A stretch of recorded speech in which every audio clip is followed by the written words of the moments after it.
Hello and welcome to Bullets29 Gaming. My name is Bullets29 Gaming. We are bringing to you the very first ever episode of the D&D series here on the Bullets29 Gaming channel. The new series is called The Sacred Order. Now, this is the second part to the Order of the Wolf. One thing I do want to clarify, that this is the time period of when the book takes place.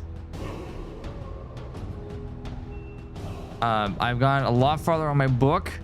I will make sure I let you guys know. I believe I'm on chapter 4 right now. So we'll kind of see. I will be kind of redoing a little bit just because, you know, of what we're doing. But a lot of the stuff that you're going to hear in the book is what you're going to also see here. So keep that in mind. That being said, we have a brand new member of our D&D series. He goes by the name of Mosh. He is playing by the character Axros. So he is going to be a new one. Super excited to see what's going to happen. We have new members, we have new characters, new experiences for our players. Just a couple of things I do want to make sure you all understand. This takes place 5 years after the last series that we had. The last season that we had was Order of the Wolf. This is the Sacred Order. This is a 5-year time period between the difference between the two. So this is 5 years after the Order of the Wolf. So this is going to be a step into the future of where it was before. So real quick shout out to our sponsors. AK Racing, Rogue Energy, and W Energy are the sponsors that we have here on the Bullets29 Gaming channel. Make sure you check them out. You get 10 to 15% off on your purchases if you use the Bullets29 code on your purchase. So make sure you go in when asked for a promo code, make sure you use the Bullets29 and you'll get a percentage off of your purchase. W Energy is a really good company to work with. Rogue Energy starter pack start at about $21.99. Use the promo code, you get the pack for $21.99. You don't have to pay for shipping. It takes care of your taxing and everything else like that. It's $21.99 period. So it's pretty cool. I've tried Rogue Energy, I've tried AK Racing, or I've tried Rogue Energy and W Energy. It's really good. AK Racing, I'm going to be ordering a chair from them here soon in the future to see how it kind of goes. Since they are our sponsors, we need to make sure we show them some love and support as well. That being said, we're going to go ahead and get ready to jump in here into our series 2 or season 2 of the D&D seasons here on the Bullets29 Gaming channel. And we now present to you the Sacred Order. We'll see you here in just a second.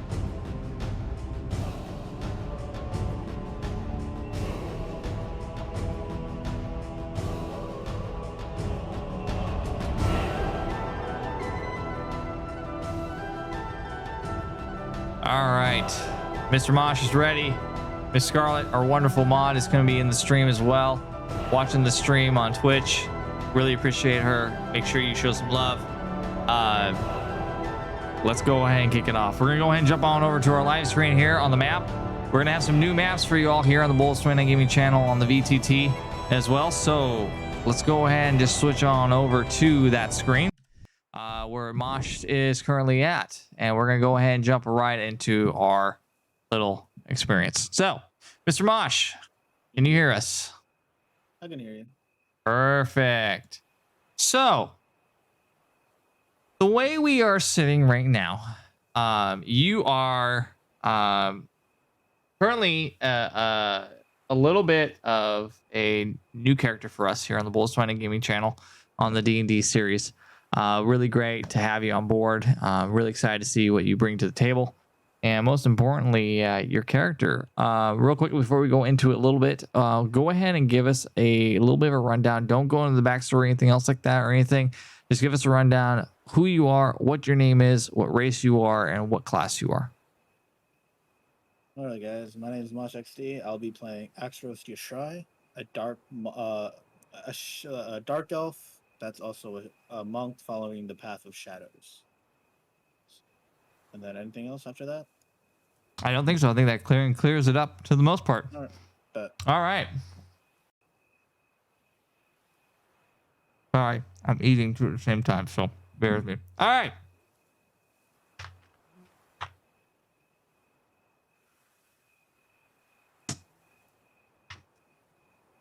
Mr. Mosh. yep. You are now going to be called Axros. Yep. You're on out. You will not be called Mosh. I need you to dive in deep, become your character, Yep. No worries. start to live your character. All right. Yep. The time is currently, it's in the evening. It is quiet. You're out in the streets walking around, and you come to the point where you are you're just doing your own thing. You walk by and you see things that are walking by you. You see sounds, you see people, you see guards, you see things like that around you. Just to kind of give you a better picture, we're gonna go ahead and switch over to sound to kind of bring you into that perspective. And I want you to imagine in your eyes that you're walking down the streets. Distant barks in the background, dogs, guards on foot and on horseback. You hear the bar sounds in the bar. You walk into the bar. Now you are currently right now right here on the map. Okay. The bar is currently located over here.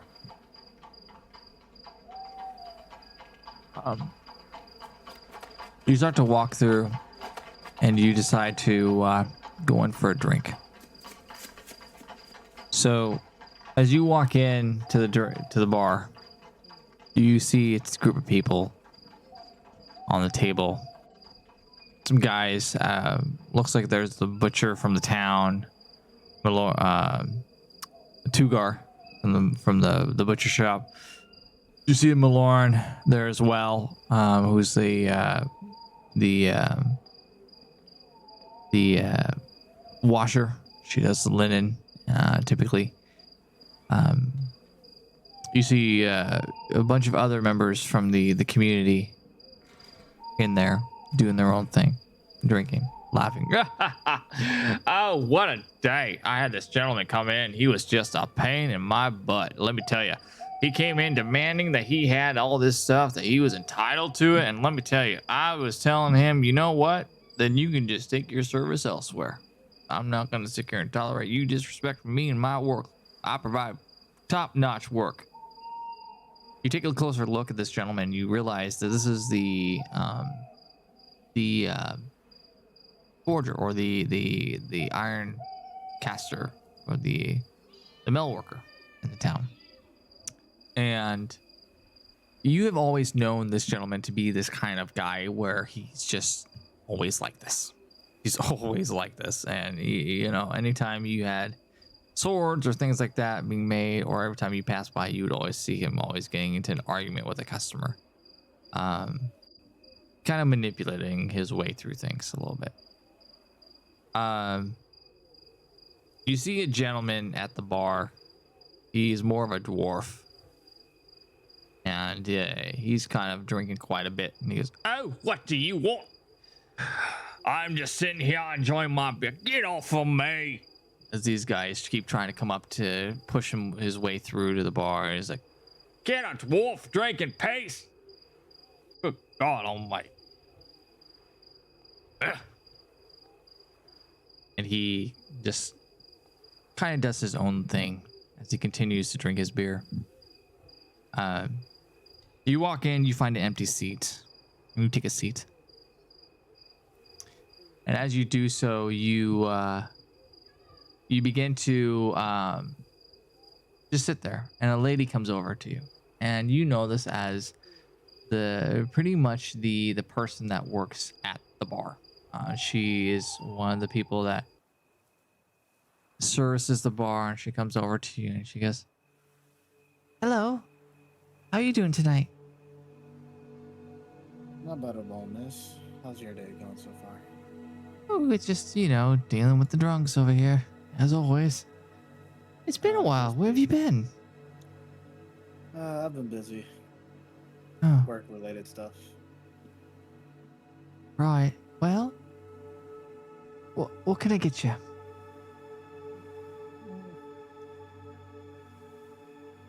Something light today. I feel like playing my flute later.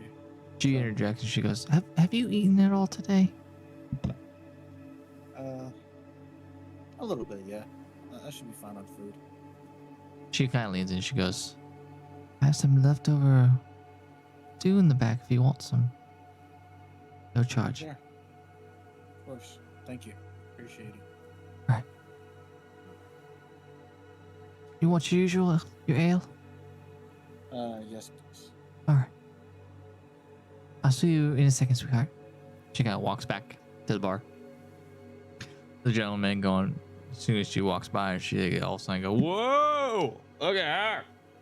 I love coming to this bar. Let me tell you, you always have a good beer. Fine women in this bar establishment." She kind of looks over and just rolls her eyes. She's just like, "I hate dealing with these drunks." Walks back to the back. Some time goes by as you sit there. You start to kind of just listen to these conversations of the day that's passed through the time of the day. And she comes back, the bowl, after about 10-15 minutes. Comes back with your ale and the soup. She goes, "Here you go, sweetheart." Thank you, miss. Appreciate it. "My pleasure, as always. Is there anything else I can get for you?" That should be all. Thank you. Right. Yeah. You know where to find me. Of course. Appreciate it. Right, dear. She walks back to the bar. She continues to be hounded by these guys. She finally goes, "All right, you gentlemen. Enough's enough. Come on." Looks at her outside a little bit, and she goes, "It's time for you to go anyway. Closing up here soon. Looks like you've had quite enough to drink tonight." Tugar looks over and goes, "Oh, I've not had enough yet. I've only had 3 pints." And the guys look at each other and they praise him. Oh, it's like, "Oh, come on, get one more. And she says, "No, it's time for you to go. And besides, Tugar, you have a wife at home who is not going to be happy that you stayed out this long." He kind of looks at her and goes, "No. Yeah, you're right." So he gets up and he goes, "All right, gents. I better go before the missus loses another gear again." Gets up, starts walking out the door. Shortly after, the other gentlemen start making their way towards the getting up and start making their way towards the door. And the lady comes back over to you after some time, and she goes, "Did you finish everything?" Yes, miss. The food was great. The ale was nice. I appreciate it. Right. You know what? Since I'm done, wait a couple minutes. I got something nice for you to listen to. Maybe the whole town can hear it too, but something nice. Right. Okay. What is it? It's a surprise. Okay. So I start walking out. Okay. And once I get out, I jump on top of the roof, pretty much, and Okay. have a sitting down with like one leg to hold my hand, and I pull out my flute. Okay. Start playing. Start playing it. I want you to roll a performance check for me. Performance. Yes, sir. Or Let's say, let me get your character sheet up because I actually have it here. Um, should be performance check. Yeah, performance. It's a charisma check. So do a charisma, and then add your modifier. So it's a d20 plus 2. D20 plus 2. Yeah. So if you go on your sheet, if you click your sheet and you hit the plus 2, where it's next to charisma, where it says performance, it'll actually roll that for you. Oof. Rip. Let me reload that. I am going to allow you to re-roll that since it is your first roll. Everyone gets one free roll. Go ahead. There we go. Much better. I'm going to try something new too. I want you to roll another d20 for me. Alright. Just so everyone knows, this is to see how he does on it. 18 plus 2, 18. so it's another 20. Okay. It's another 20, but 18. Okay. Well, you don't add your 20. You don't add the 2. This is just kind of see how you do it. All right. In the distance, echoing off the walls, you start to play this. And you start to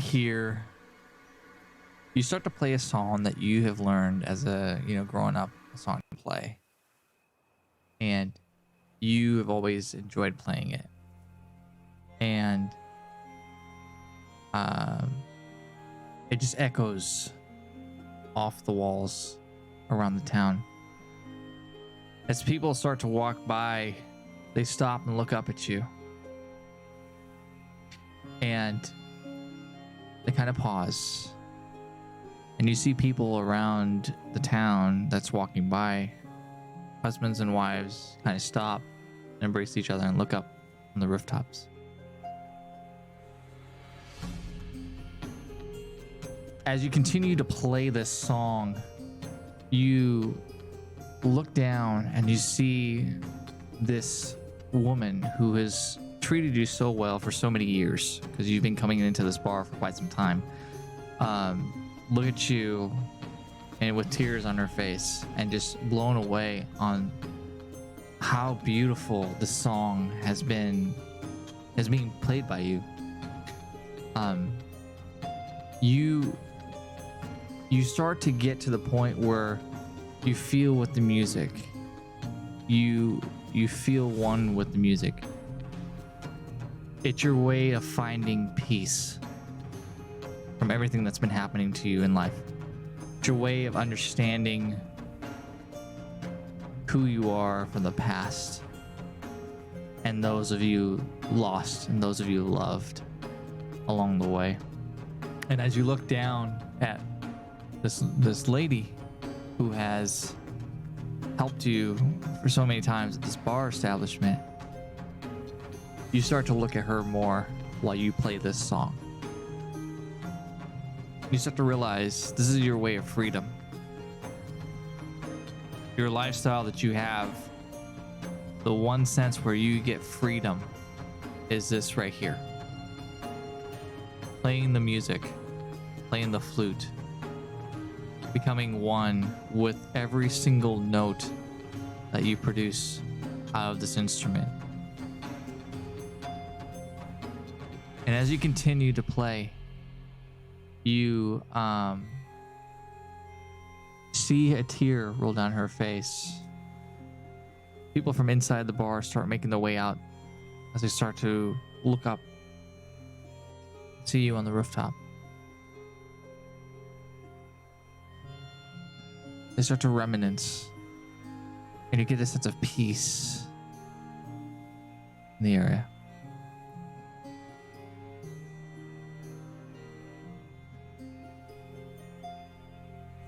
You start to look out. Guards that are walking the lines on the towers above, the parapets across the town. Pause.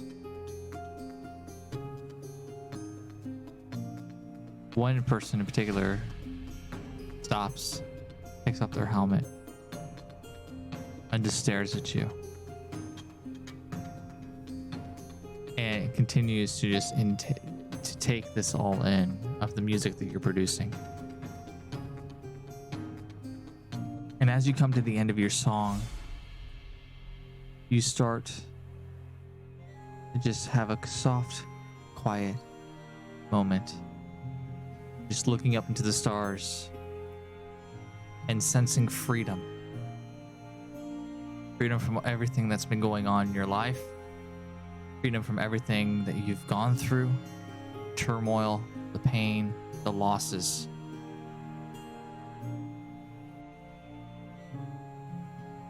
And you take every moment in of that. As you play your last note, town silence. And you hear people sniffle. And then you start seeing them walk away. As you make your way back down, you see the lady on the ground that you played for. As you approach her, you see that there's tears in her eyes. She goes, "That was beautiful." Thank you. Hopefully, What? for the audience that gathered here today, hopefully they take the time to value something, appreciate something that they have.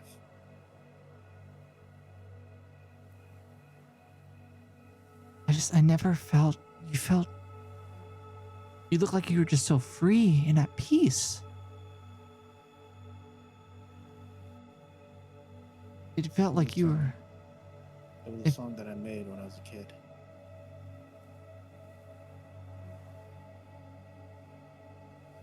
Finally was able to complete it today.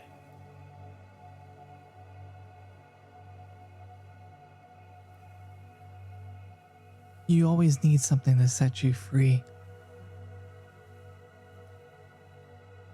Music's it for you, isn't it? And that, my dear, will always remain a secret.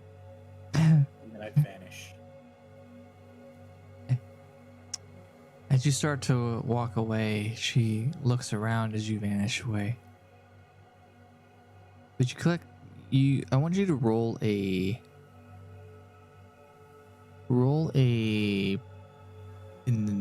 insight check for me.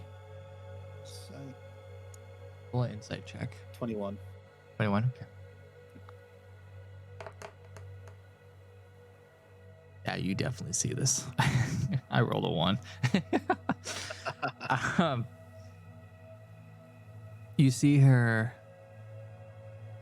all of a sudden just look around, look down at the ground, and smile. You can't see her go, and walk slowly back into the bar. You see her close the door. The lights in the bar start to dim. As you can tell that she's starting to close the shop, close the bar down, and the inn down for the evening. And she's blowing out the candles. You can see that happen in front of you. You start to make your way through the town. And at this point, a gentleman walks up to you, or he runs up to you and he goes, Extros, the order needs to speak to you.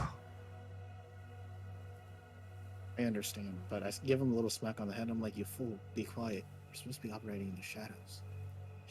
I'm sorry. I'm just a messenger. I was told to get you. I understand, but don't make it too obvious. We don't want attention drawn to our guild. Let's go. We'll talk on the way. All right. You start to walk towards the direction of the guild. As you start to make your way through, you start to experience the rest of the town. You start to see you get to more of the lower part of the town where it's a lower class society, as you can tell. You start making your way through this direction. You were originally from over here. You're now heading this direction over here. As you continue to move forward, you eventually get to the point where you get to where's that one? No, it's not that one. Should be this one. This one right here. You get to this one right here. Okay. As you make your way out through this, you eventually get to this part in the town, and you are here. From inside, you hear the chants and the noises of the guild that you are part of begin to sing.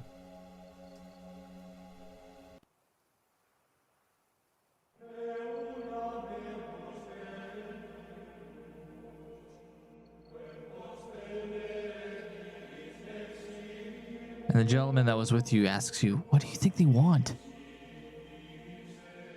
Probably another mission. By the sounds of it, pretty serious one. Let's keep going. All right. You continue to move forward. As you make your way forward, you finally get to the steps of the temple of the guild. Now, the thing is about this guild, it's in a temple, but it's not a temple of where it's like noticeable. So you have the temple, like a cathedral or something like that. But within the temple itself, there is a secret room, the secret entrance that leads to the guild keep. Okay. That's where you're going to. As you continue to move forward through, you finally get to that entrance. You get to the wall, and on the wall you see a seal, and it's very subtle. It's very, very subtle. And Faded away in a sense. Huh? Faded away in a sense. Yes, but intentionally. You can if anyone looked at it, it would look like it just got worn out. But as a guild member, you would know that they intentionally put that there, and it was not worn down. They intentionally made it look like it was worn down. Does that make sense? Yep. You continue to move through. You come to the door. The guy looks around,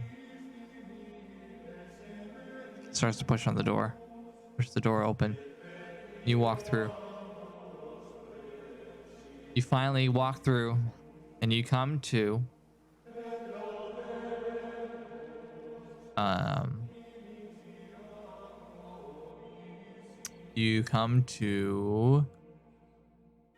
here.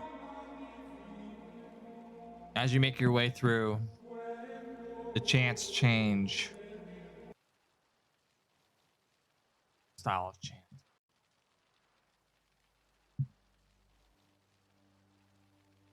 There's the crackling noises of the fire, the candles, or the lamps be heard. As you continue to approach, stand here.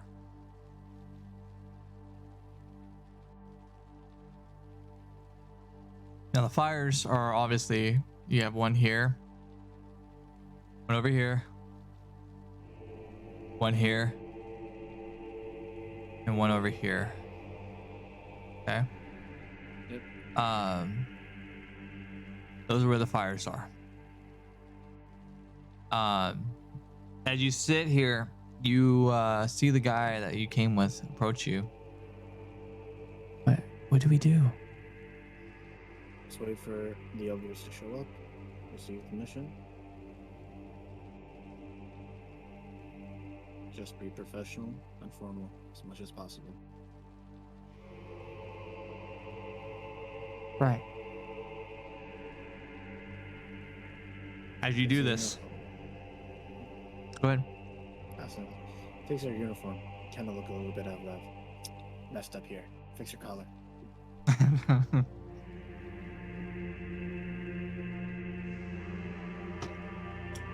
He continues to stand there and be like, just in awe, because he's never experienced this before. It's all brand new to him. All brand new experience. He's never had experienced this before. as you stand in this room, um, you continue to then all of a sudden see from the shadows images of people, or shadows of people, making their way up to you.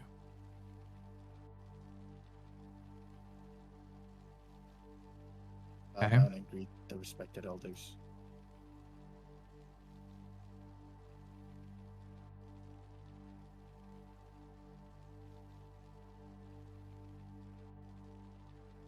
So you do this, and there's an older man that comes forward.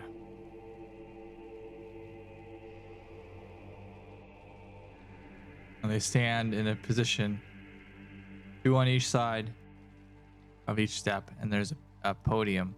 Not really a podium, but more of like a step on each one of these locations. So each one that there's like a little pedestal, so to say, but it's not like really tall. It's like probably like 1.5 feet, 2 feet tall.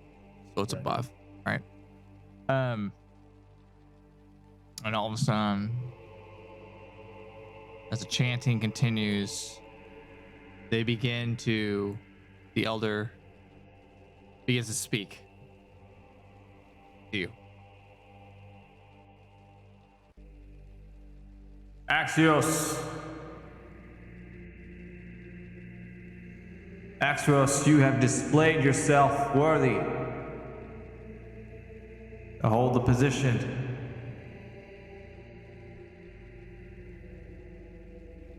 as a guild member for long enough.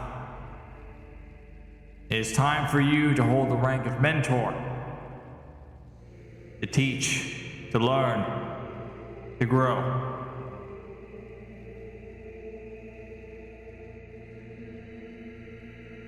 Do you accept this responsibility? I accept this responsibility, Master.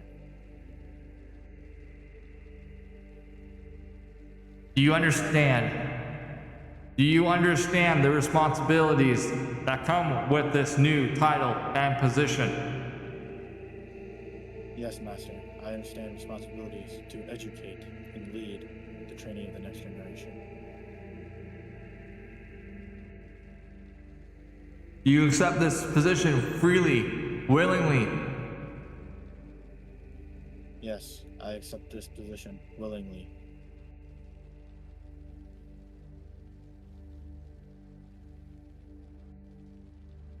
Know this. Many have held the title of mentor. Many have fallen. Many have never returned.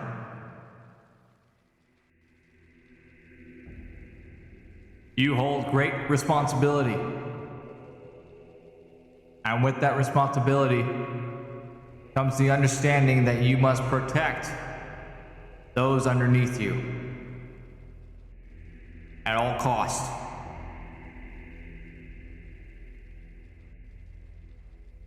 Understood, Guildmaster. We hide in the shadows. Strike at night. Seek knowledge. Preserve and defend the way of our brotherhood. Most importantly, of all living creatures.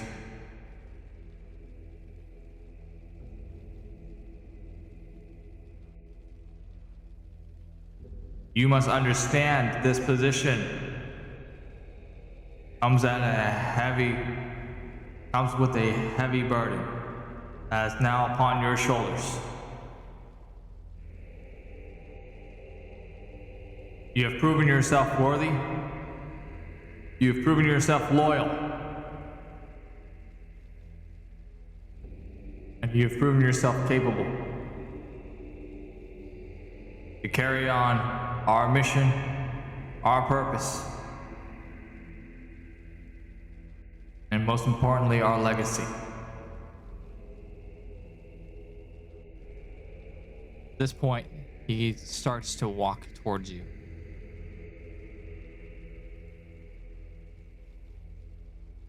Finally gets to right in front of you. Puts his hand on your shoulders and he goes, Axros, I've seen you grow. Seen you learn. I've seen you become stronger. But you must understand, this is a heavy burden about to be placed upon you. And great responsibility. Understood, Guild Master. I'll accept the responsibility willingly and do my utmost best to make sure I protect the brothers and the next generation that come into this guild.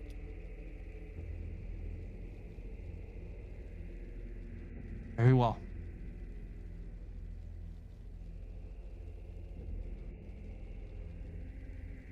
He takes your arm.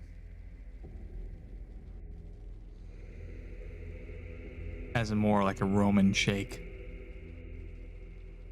Make me proud. I will, Guild Master. I'll try my best. I know you will.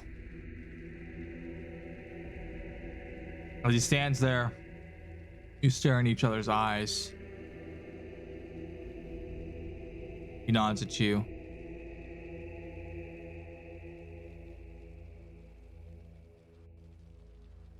He looks on either side of you. At this point, he then says, "Come forth and bring sacred mark."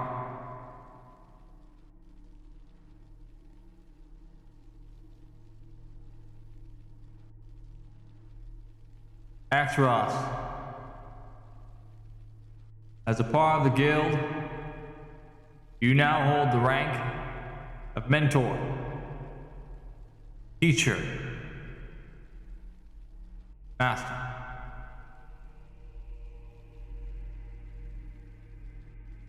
You must understand the weight that is upon your shoulders.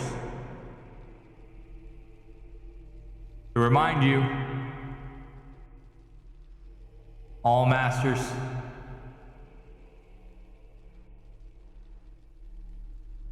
must bear the mark on their arm. Roll my sleeves up so that I can get my forearm ready. He kind of looks at you, kind of more like a fatherly look. He just kind of shakes his head up and down like yes. Doesn't smile, but just nods his head up and down.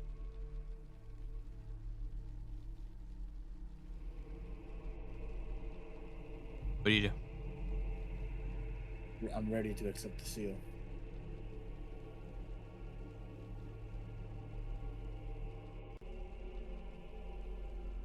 Do you, Axros, accept this mark freely and willingly, and understand the responsibilities that come with this mark? I accept this mark and all the responsibility that comes along with this mark, and will do my utmost best to be worthy of this position. Do you swear to preserve, protect, and if needed to, lay down your life for the order? I swear to lay down my life in order to protect the order and my brothers and sisters.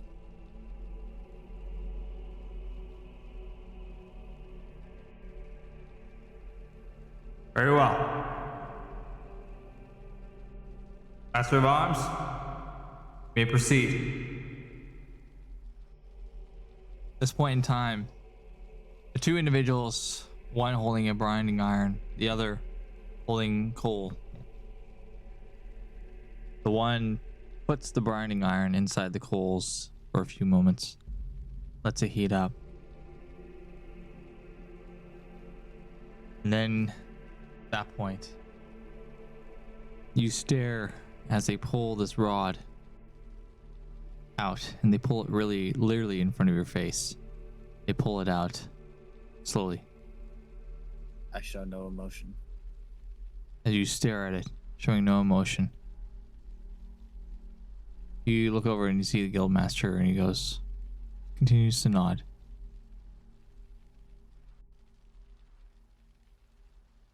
They then take this mark,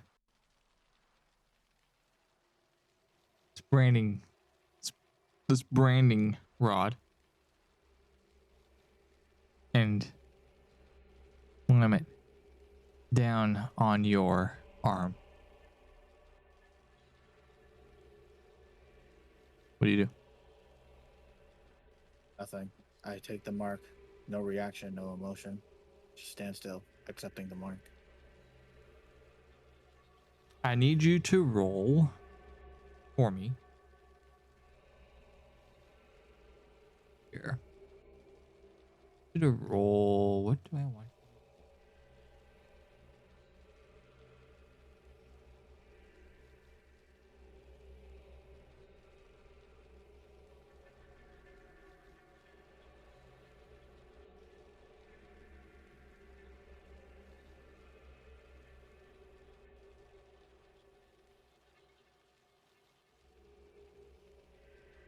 I'm gonna have you do this one instead. You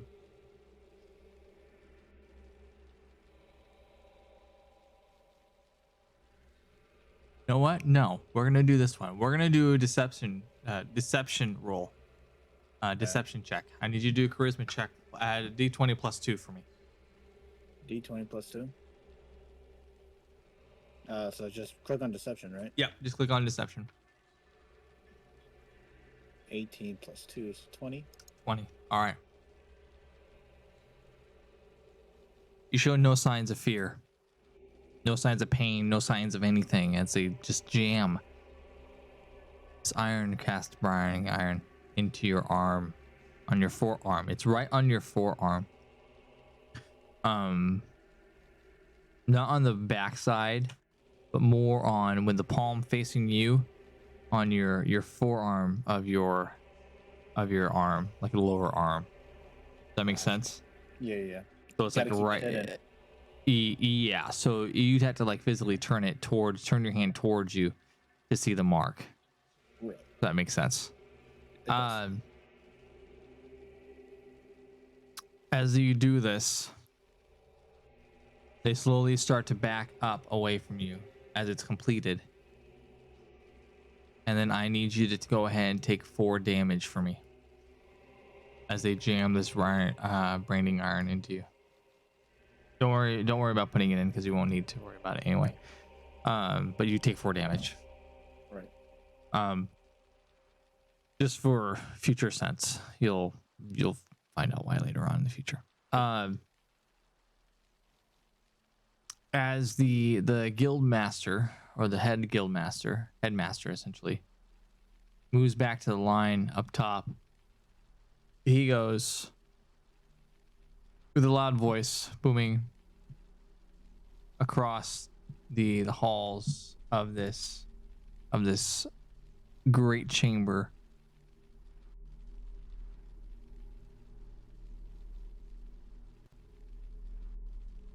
May I present to you for the first time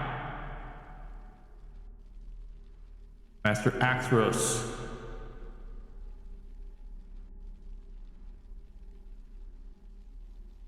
Now, teacher, educator, master. Master Axros, you must understand, you now bear the mark. You have accepted the responsibilities. Failure to comply and failure to complete your missions and tasks from this point forward will result in your immediate exile and removal from the Order, with the possibility of death. Do you understand? Very good. Mr. Axros, Your new mission is to report to a town named Crothia. Cross the waters. Take time to prepare yourself. Ready yourself. But do not wait. Make haste. Understood. I shall start packing now.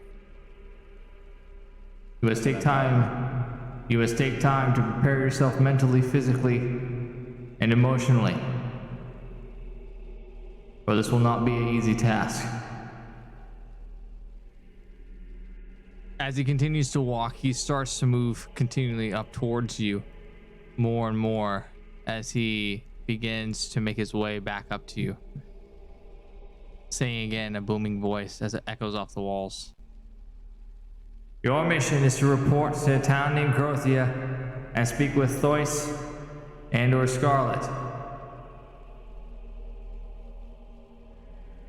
They are the rulers of that town, as well as in Dustfall, land of the Druids. There's an urgent matter that requires their immediate attention. Know this. This information came to us from a guildmaster like yourself, who is no longer with us. This mission is dangerous and must have ultimately high discretion when it comes to those who know. Understood, Master. He presents to you a parchment that he hands to you. I put my hands out and both my hands out to receive it, and I bow down, accepting the parchment. Okay, do that. As you do this,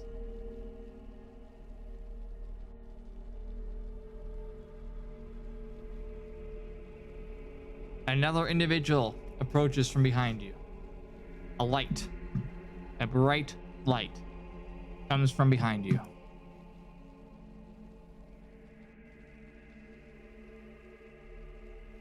And as you do this,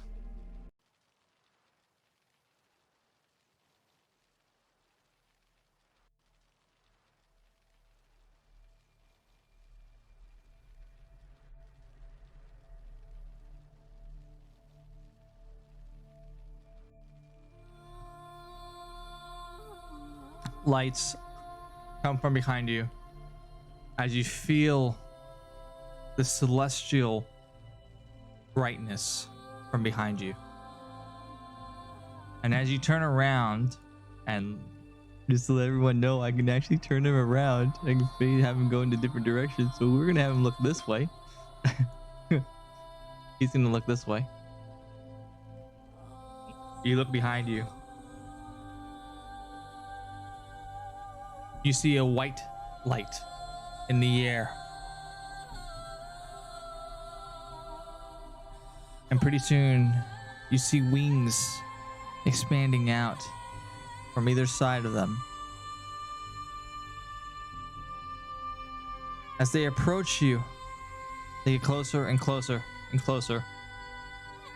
Pretty soon you don't know it's she, but they start to descend to the ground. Slowly. They land right in front of you. Wings folded in. Light dissipates from her. You realize it's a lady. It's a girl. She now stands in front of you.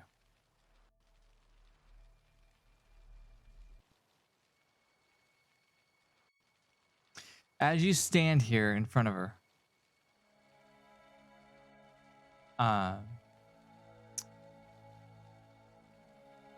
she echoes in her celestial voice with lights in her eyes. They're blue. Blonde hair. She wears sacred armor, carries a staff, sword, and a shield. She says in a celestial voice, Mr. Axros, my name is Arya.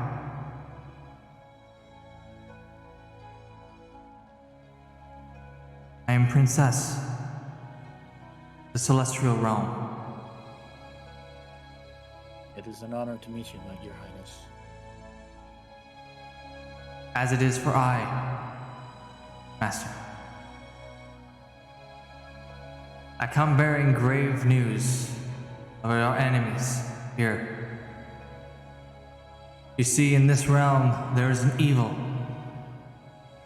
that is consuming our worlds. Know that you have a heavy burden on your shoulders now, Master Actress. You will not be alone. I will be accompanying you on this journey.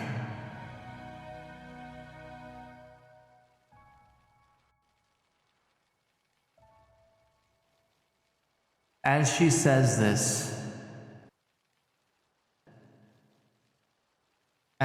this, the guildmaster, or the master of the guild, looks at you and goes, Exros, remember your training, for who you are. Or to stay in the shadows. Understood, Guildmaster. You've always been like a son to me. Can't lose you two. You won't, Guildmaster. I'll try my best to stay alive and survive. He opens his arms to you. In a manner that he wants to embrace you. What do you do? I'll go up and embrace him back. Give him a little pat on the shoulder as well. He whispers into your ears, make me proud, son. Don't worry, Master. I will make you proud. And then I disengage from the embrace. Okay, you disengage from the embrace. He looks back at you, turns back, walks back up towards you, towards the top of the group. He goes, the council has spoken. Council has given them their task. The selected one, Master Axros, you must report to Corothea. Speak with the guild master there, and he'll have your tasks further. He was informed, and you start to see. I need you to roll a insight check for me, real quick. Inside. Yes, sir. 19 plus 4, 23. 23. You see tears start to kind of form in his eyes as he stands there and he looks upon you.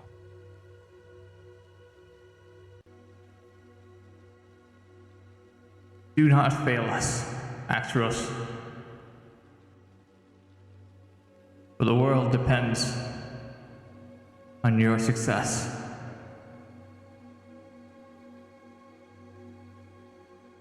And they turn. The heart, Master.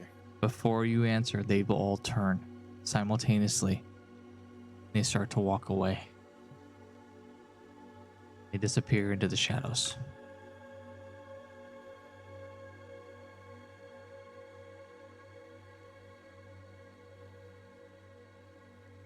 Two guards, or two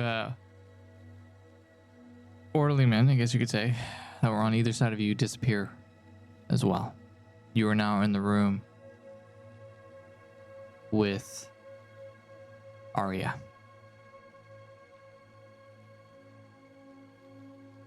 Are you ready to go, Your Highness? Yes. Have you looked and seen what our task is? To report to Crothia and speak to Thois or Queen Scarlet. May I see the parchment, please? I hand over the parchment. She grabs it and she starts to walk over here. You kind of move this way, look towards her. She's looking away from you at this point. Yep. Okay. She's looking away. Come on. Looking this way. Okay. So she's looking the same direction that you are. As you sit there, watch this. You all of a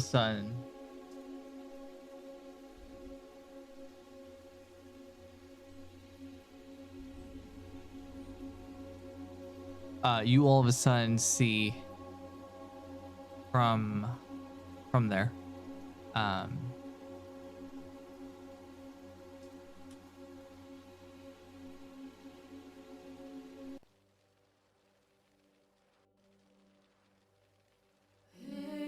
You all of a sudden see her collapse to the floor.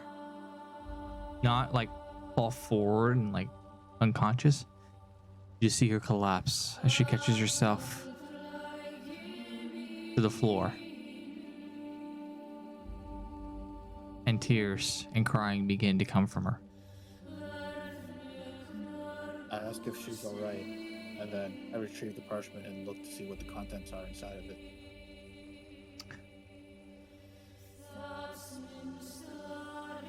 She doesn't answer. She just continues to cry.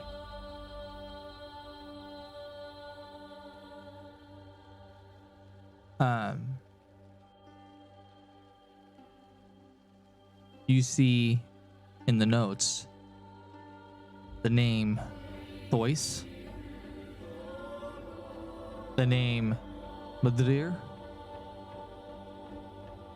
the name Lord Baron,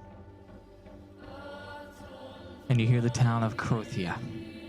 You see the name of the town of Crothia. And what you can gather from this is that Crothia and Thois are in danger by an evil group of people. It could be either two or one, you can't really tell. Madrir and Lord Baron.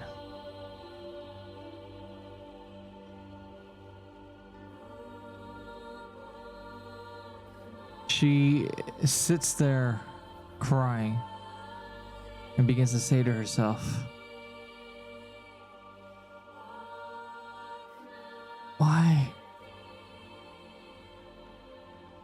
Then you look a little more farther down the parchment and you see Arya's name.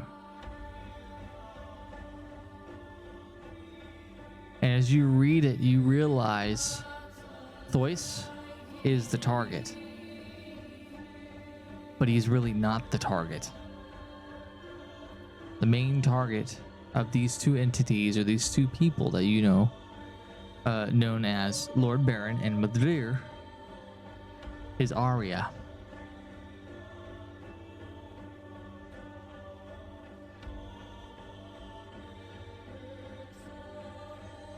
And you realize you can't really put two and two together, but you can probably assume that she knows who Thois is, but you can't really say, like, see. Roll another insight check for me real quick. Good. So 19 plus 4, 23. Yeah. Goodness gracious me, how many good rolls are you getting, dude? Alright, I guess the ice gods are speaking to you tonight, I guess. Gotta start off with a bang. I guess. You sit there and you start to understand something in particular. You walk up to her and you turn around and you see her crying. And you see her holding something in her hand. You take a closer look. It's a lock of hair. At this point, you can put two and two together. Thois is either her lover, or a family friend, or a family member. Three things.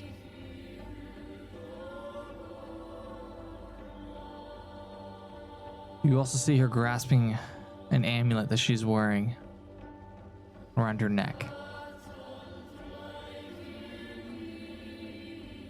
She finally lets you know what it is and finally tells you by answering,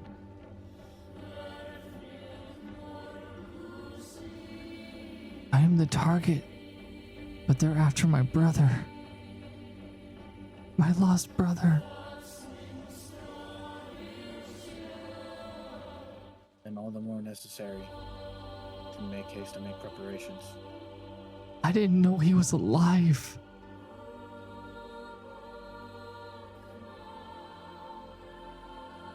He was casted out at such a young age. I never got to see him.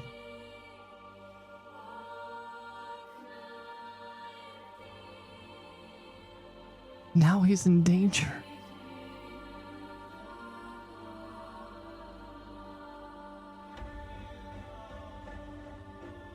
Going to be alright, Your Highness.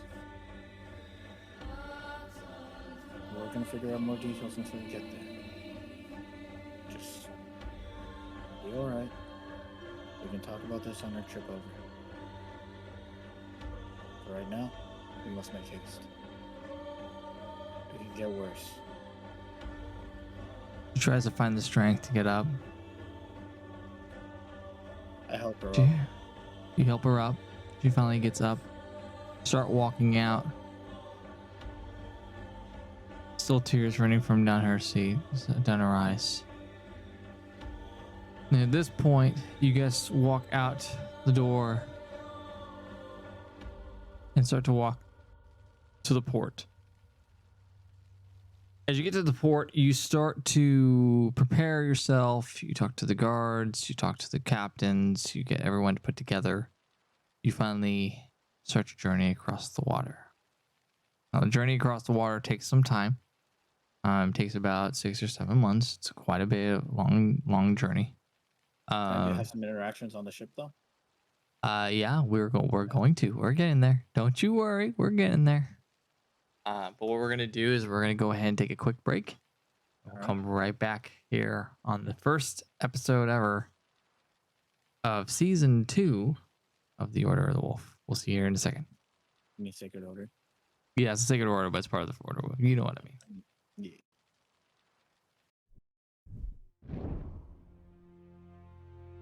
All right. We'll see you here in just a second.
right, ladies and gentlemen, we're going to be coming back to our prequel or our pre-episode for the Bullets 29 gaming episode of the Sacred Order.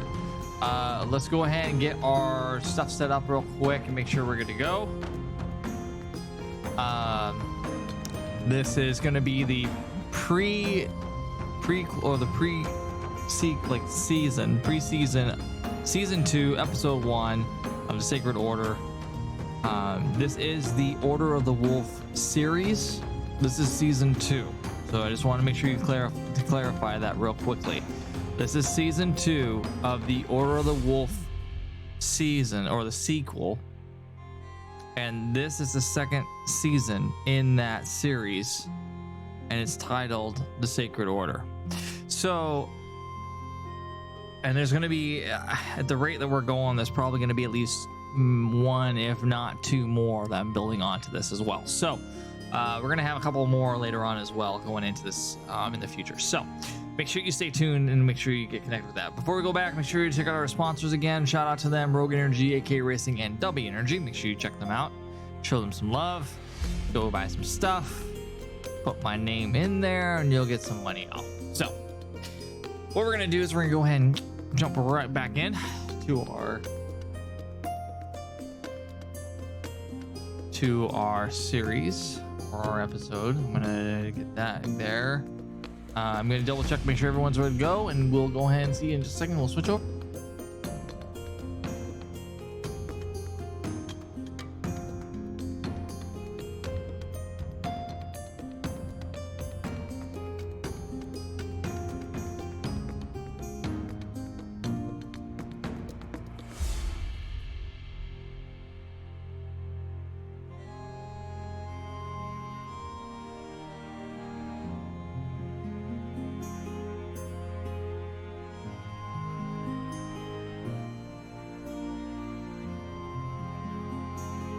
All right, he's ready to go. Curly's ready to go. I'm pretty sure she is. So what we're gonna do is we're gonna go ahead and jump on back in. Okay, so right now, Mr. I'm gonna keep butchering your name, and I don't know why. Axros. You're fine. Yep. Do I need to reload the screen because I'm still at the guild hall? No, I'm gonna get you there in just a second. Don't worry about it. All right. I'm gonna get you there in just a second. So just so everyone knows, the screen that you see on my screen is not what they see until I make it so that they can see it. So it gives me an opportunity to kind of get stuff set up if I need to, which is what I am doing right now before he comes and sees it. Make sure everyone's in place, and we are good to go. So now you should be able to see the forest thing. Yep. Okay. So time has gone by. You have gone from the guild hall to you're making your way to the boats. Okay. Yep. At this point in time, you are passing, forests and things like that. You and Arya are walking, and she's obviously upset about everything, and trying to figure out everything that's going on. It's still new to her. She's experiencing all this pain. Obviously it's a big deal for her. You don't know the full story, but you guys start walking your way towards the boat. Take it away. As we keep walking, I let her stay quiet for a couple more minutes to let her rationalize her thoughts, get her feelings in order. And then maybe a minute to 5 minutes, 10 minutes pass by. I look around. Arya. Yes? What do you notice around our environment today as we're walking towards the port and getting ready to leave? What do you see? Well, as she sniffles and tries to continue to wipe the tears away from her face, she looks up See the heavens, the stars, trees, the sounds of animals running in the forest. She closes her eyes.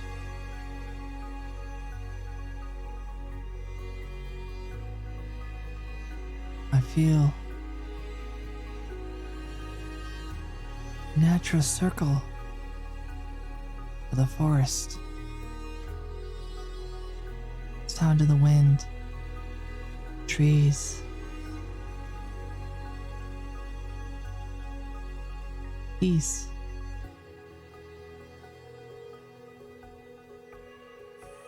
She opens her eyes. She just continues to walk. How does that make you feel? Looking up to the heavens, the stars, hearing the birds, the trees. How does that make you feel?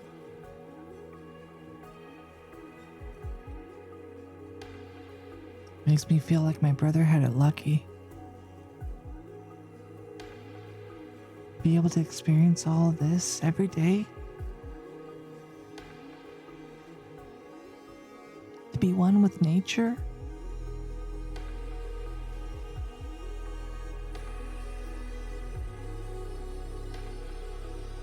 It was a very fortuitous encounter that your brother must have received. However, try to embrace what you see around you. Remember that feeling of peace, the quiet, the birds. Everything has an order in this world. The wind, the stars, the trees, the birds. Everything has a cause, a beginning, and an end. No matter what happens, we always stay in this circle of life.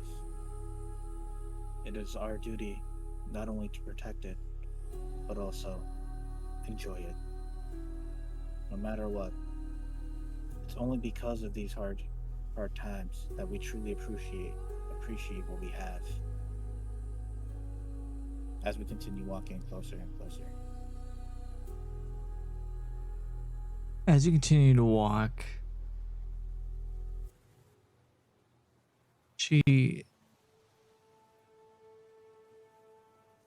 starts to walk and think. And you can kind of tell that she's thinking about things. She finally looks up at you and she goes, Thanks. Anytime, Your Highness. If there's anything more, I have a surprise for you on the ship.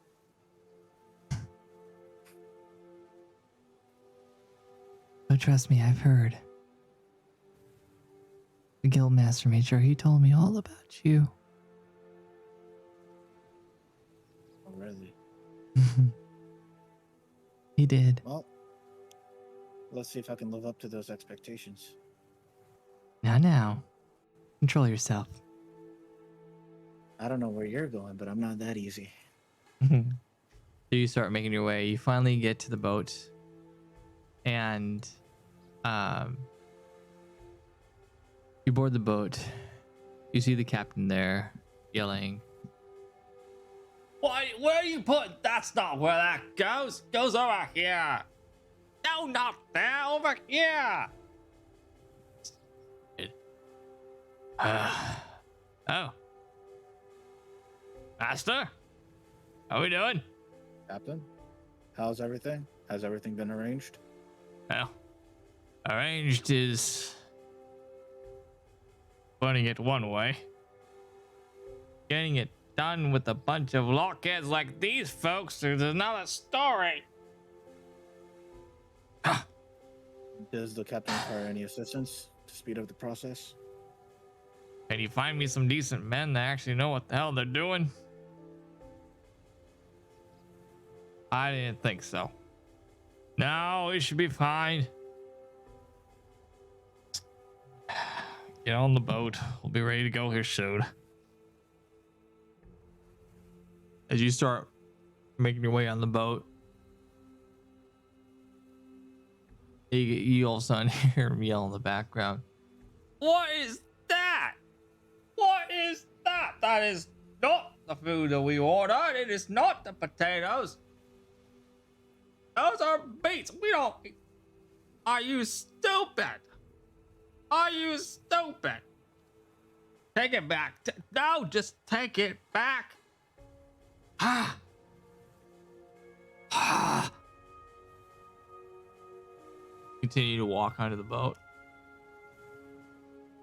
As you go across the boat deck, you hear the conversations of the guys, the men on the boat. Where are we going? I heard we're going to Crothia. Crothia? Where the hell is the Crothia? I don't know. Just do what I'm told. I needed money. I guess. I mean, what's in Crothia, though? I've never heard of Crothia, nor do I really care what's in Crothia. Just do your damn job. Ain't somebody in a bad mood? Shut up. Men are getting ready, tying the ropes together, tying everything together, getting ready. And you see the captain make his way onto the deck, and the all of a sudden at this point you start to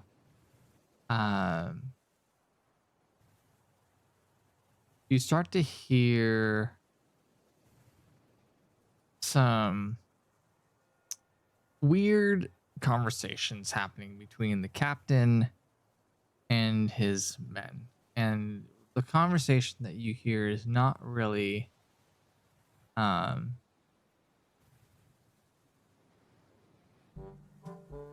really one that happens a lot. Captain's kind of going, "But what are you doing? You told me to get the rope through the line, sir." "What the bloody is this? This is not a bloody rope, sir. Sir. This is part of the rigging that goes below deck. See that rope over there? That's the one you need." Right, sir. Oh, it's gonna be a long ride. Why the hell did I sign up for this? Captain, sir. Yes, first officer. Ship's about ready, sir. It's about bloody time. Supposed to be ready ages ago. My apologies, sir. We had some complications. Some? That's an understatement. What are you all doing? I look for a place that's like a place for us to sit, like a bench kind of, away from everyone else, away from prying eyes. Just, Okay. a place where you can have like a conversation one-on-one, but still if I play my music, like it could still be heard throughout the ship. Gotcha. You kind of look around. Men are kind of still bumping into each other. You can obviously tell from what's going on, these men aren't really experienced.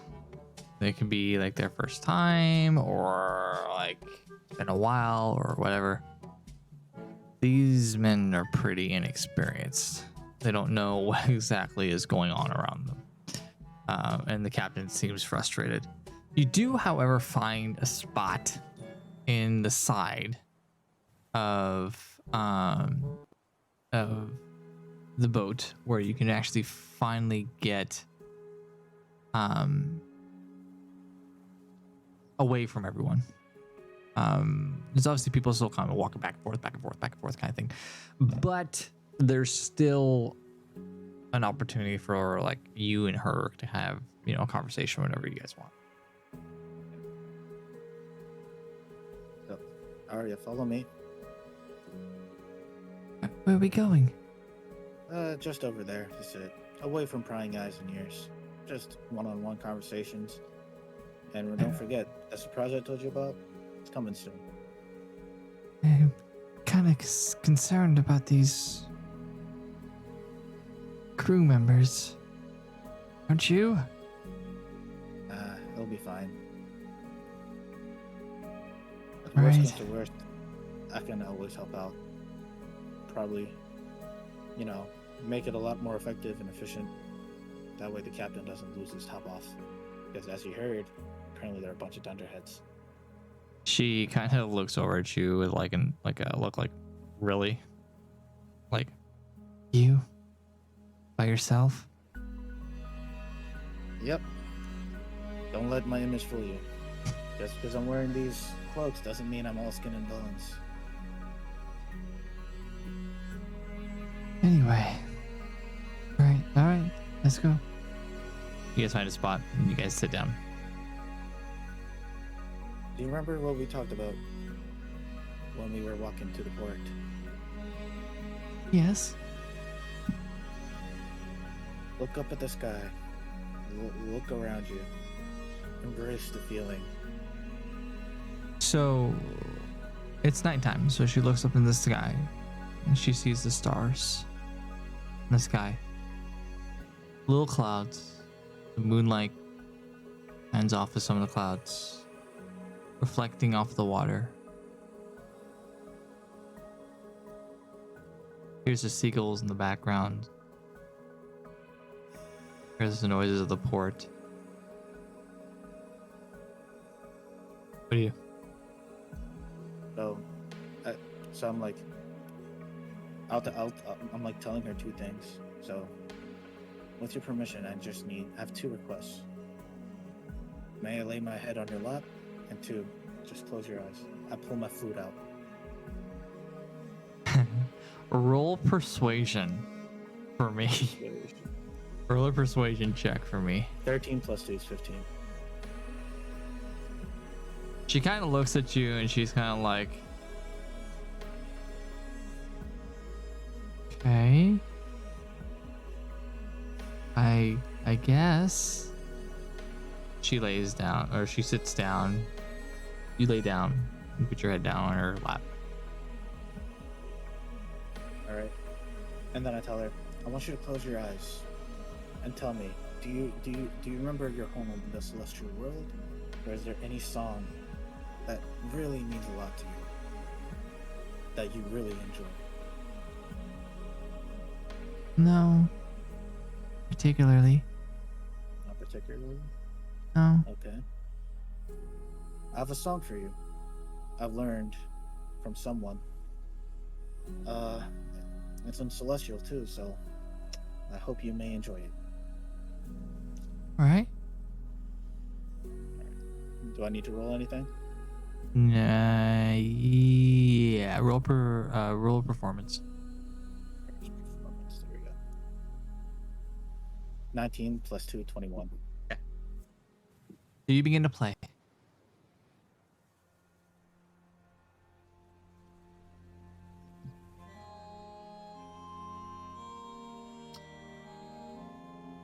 As you play, you begin to see her kind of just start to look up in the sky. Just be looking around, taking it in, taking every moment in, experiencing it.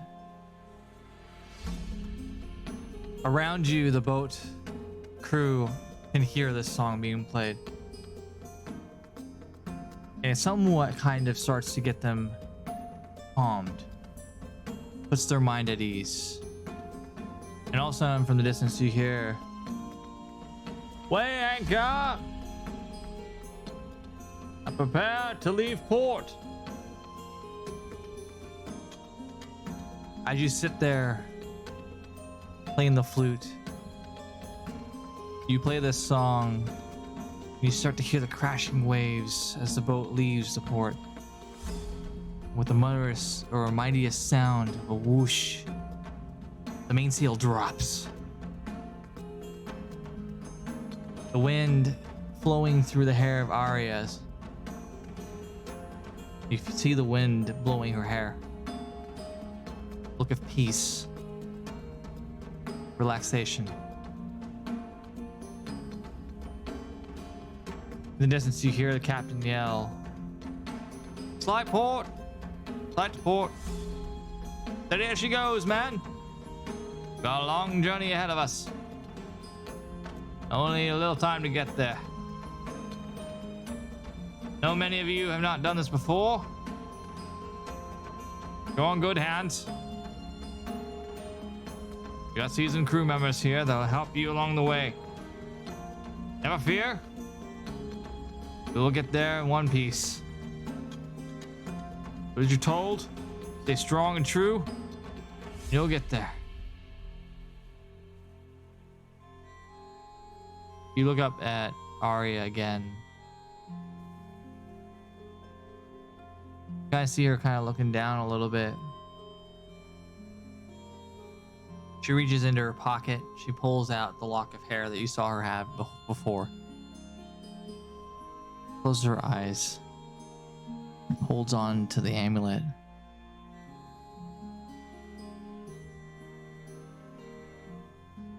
And you see her mouth.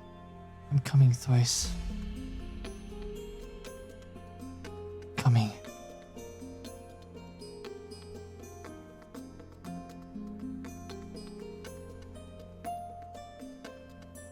At this point,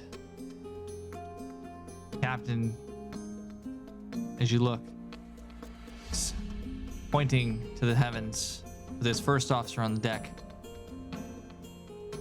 with a compass and a map,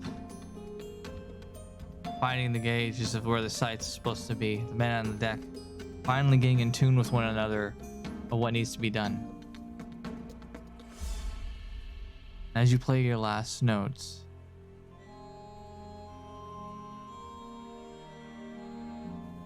you grasps the necklace even harder. "I'm coming, Thrice. I'm coming." And she puts the lock of hair back into her pocket.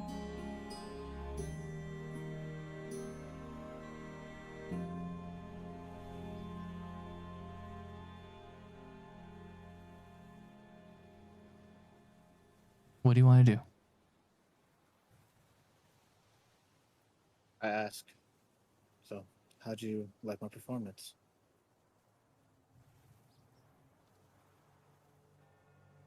Kind of looks down at you.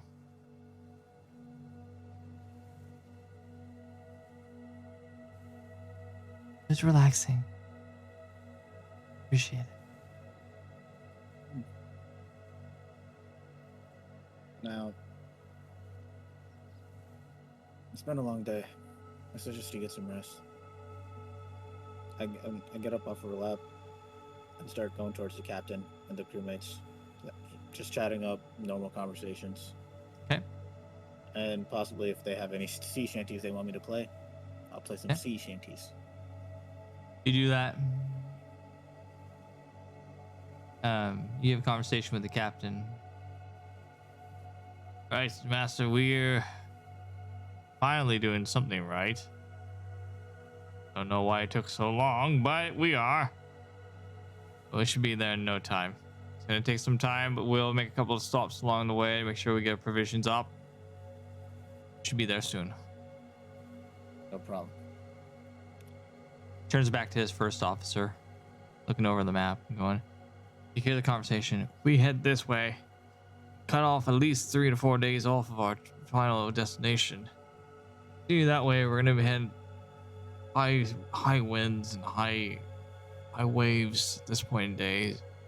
At this time of the year, it's not gonna be. This is the best way to go." "Oh yeah, I understand that, but we gotta make sure that we get there in a reasonable time too. We told Master that we were gonna get there in a reasonable time. We've got to get there in a reasonable time." "I understand that, sir, but we gotta make sure that we keep the men and our Our members safe.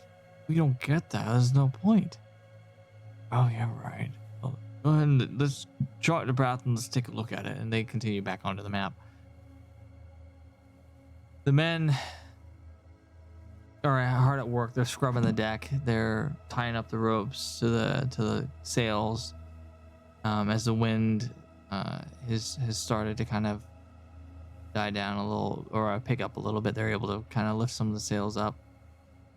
As you know, they're trying to slow the speed down because they don't want to get to where they need to too early, or have safe waters before they get to there. So as you look over though, you see Arya get up, kind of walk over to the front of the boat, grab the rope, and just lean out, just taking in the sights of the ocean, the sea, waves, and the wind, stars above.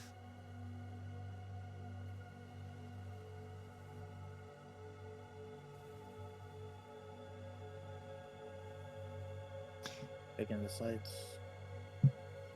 I start talking to some of the crewmates, see if they want to, listen to any sea shanties while they're working for a little bit of motivation, something to get them going.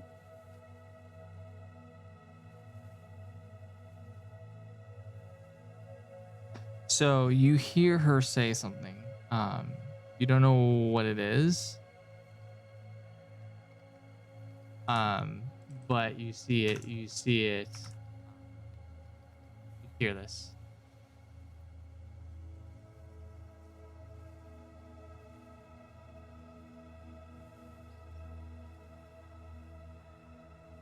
I gotta get this up.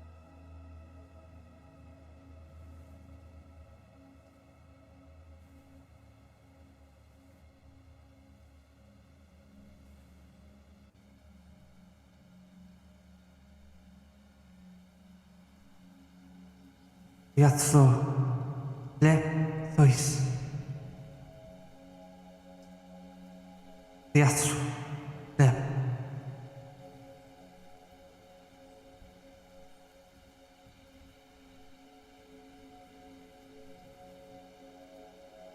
And you hear it echo across the water.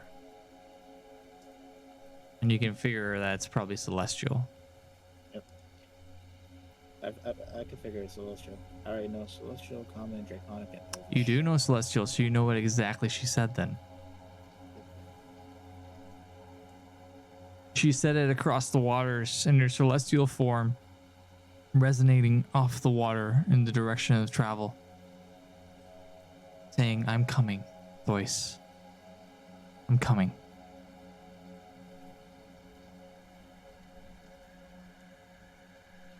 As she says this, she bows her head.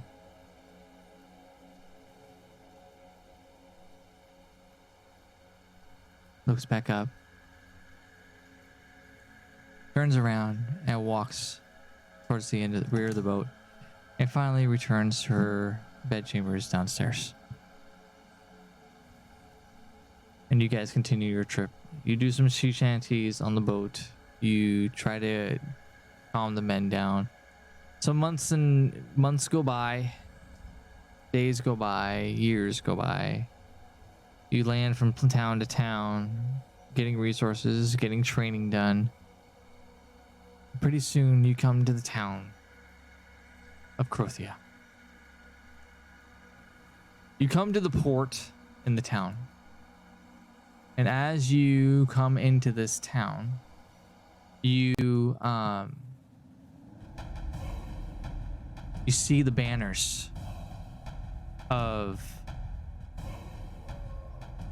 gold and red, or sorry, amber and green. Sorry, amber and green on the walls and on the sides of the castle walls in the distance. As you come in, you see the port is filled with people gathering, getting ready to trade for the day. Men unloading the boats, yelling, "Faster, men! Come on! We've got oars to fill. Let's go! Keep it up! No, not there. Go! Move on! No, just leave it. Gentle with that." As they continue to move forward, you disembark. The captain gets off. He goes, "Sir, it's a pleasure having you on board." Likewise, Captain. The ride was very much enjoyable. Hope you have a safe trip back. As for you, I know your journey's not going to end here, but if you ever need me, well, you know where to find me. Speaking of which, Captain, do you have a map of this area? I actually might. Let me take a look and see. Looks around. Can't find any. He calls out, "First officer." "Yes, sir." From the distance you hear, "Can you get me the map for this town?" "I think we have one for the region, sir." "You have one for the region? Well, then go ahead and just get that one. Right away, sir." He runs. You see the first officer run out, and they run back. "Go, officer. Here we go. Here we go." "Perfect. All right. It's all I've got. Hopefully, it'll be of some use to you." Yep. Appreciate it, Captain. He gives you the map, and as you continue to take it in, you step into the town of Crothia. Banners of black and silver and amber and green now bouncing off the walls as you enter the town of Crothia, home of the Order of the Wolf.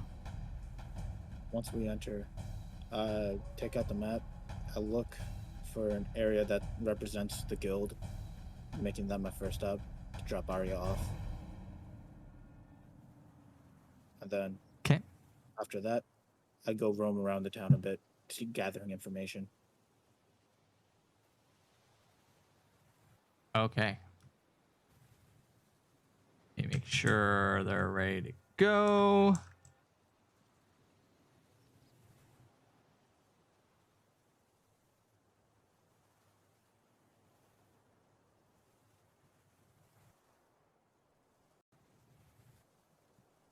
All right. So you start to walk through the town a little bit, okay?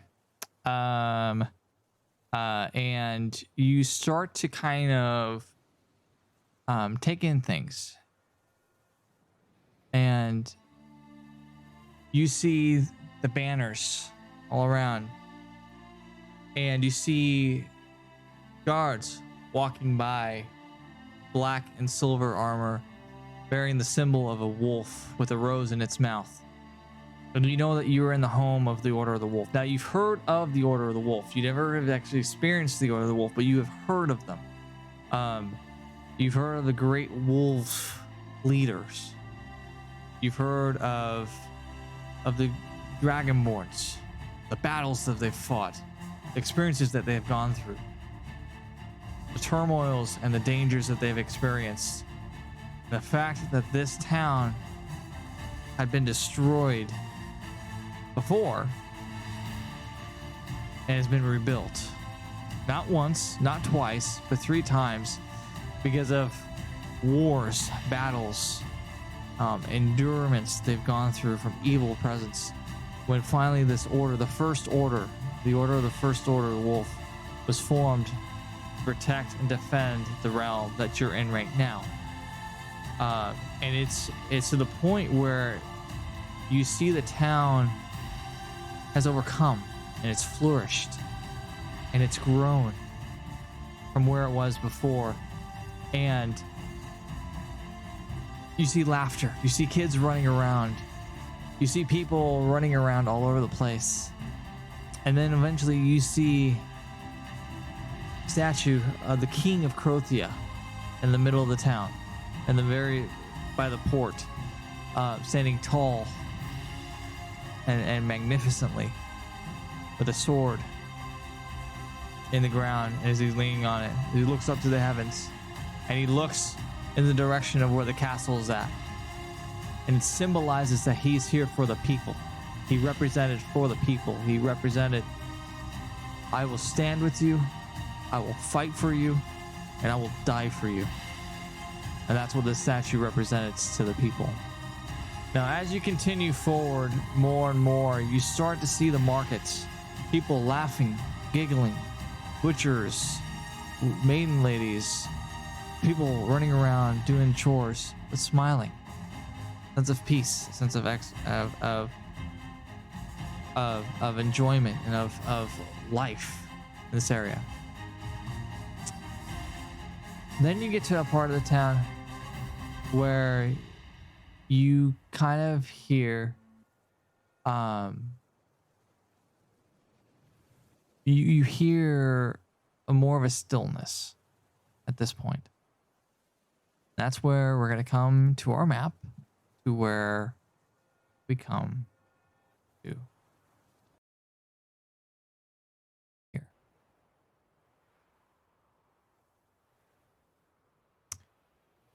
This point, you hear chanting noises.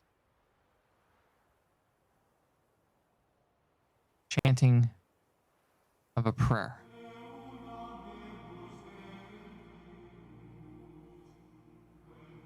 And at this point, you kind of look around a little bit. You find the guild building.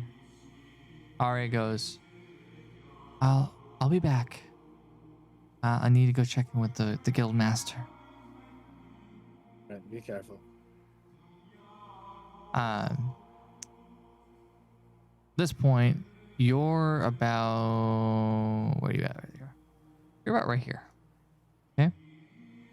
Now, over here, you see a lady, and you see, like, put her over here. No, come back. She's gonna be over here. Okay, right now. You see over here a girl and a woman next to a statue. Guards standing around her. And in front of you, an old man. And you know what? We're going to change that up. We're going to change that up a little bit. Just because I want to kind of not use the same things. You see a little girl.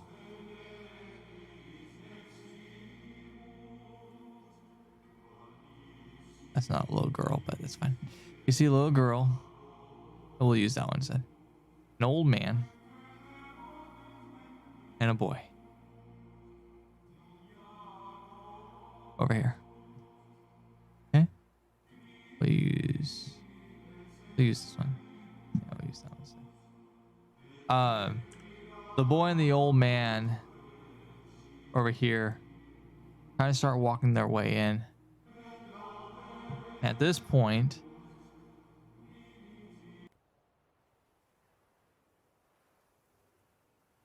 you take a look and see a statue in the courtyard of this garden. This garden has black banners bearing the Order of the Wolf logo upon them.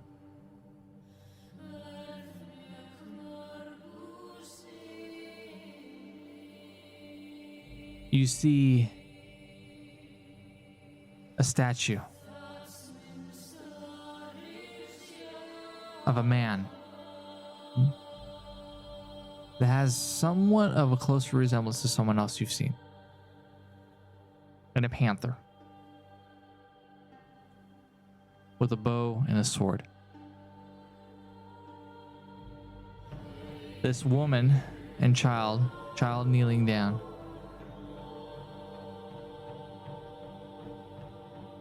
At the base of the statue. And these two other good people, the old man and the boy, walk and approach, and pretty soon you hear this in the background. Scarlet, You're now jumping to you. You are all of a sudden hear footsteps from behind you.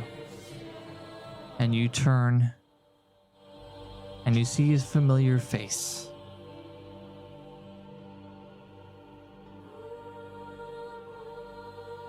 Oh, Traxus, it's been way too long. Time, my dear. Only time has kept us apart from each other. You see him. He's old. Time has definitely been on his side. He's old. He's frail. He's weak. Walking with a cane in his hand. Not able to move like he has been before. Only time, Scarlet. Only time has kept me away. It does that to all of us. He looks up at the statue. And you see him begin to cry.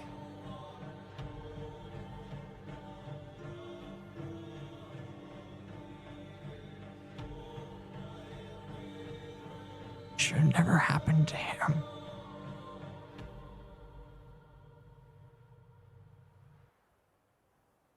As he tries to find the strength to kind of move forward, he kind of slips. He kind of starts to fall to the ground.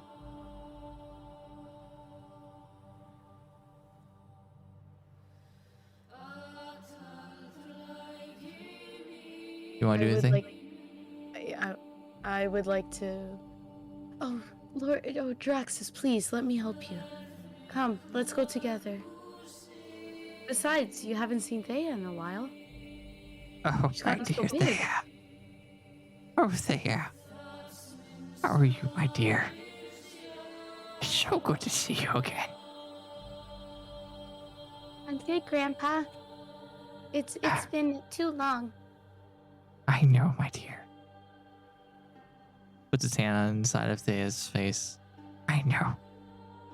As tears begin to fall down his face. He looks up at you, Scarlet. He kind of nods. You start both walking over to the statue. He stops. Puts his hand on the base of the statue. Takes a moment. And then he collapses to the ground on his knees. He begins to cry. The flower in his hand, he tries to get the strength. And finally puts it on the floor.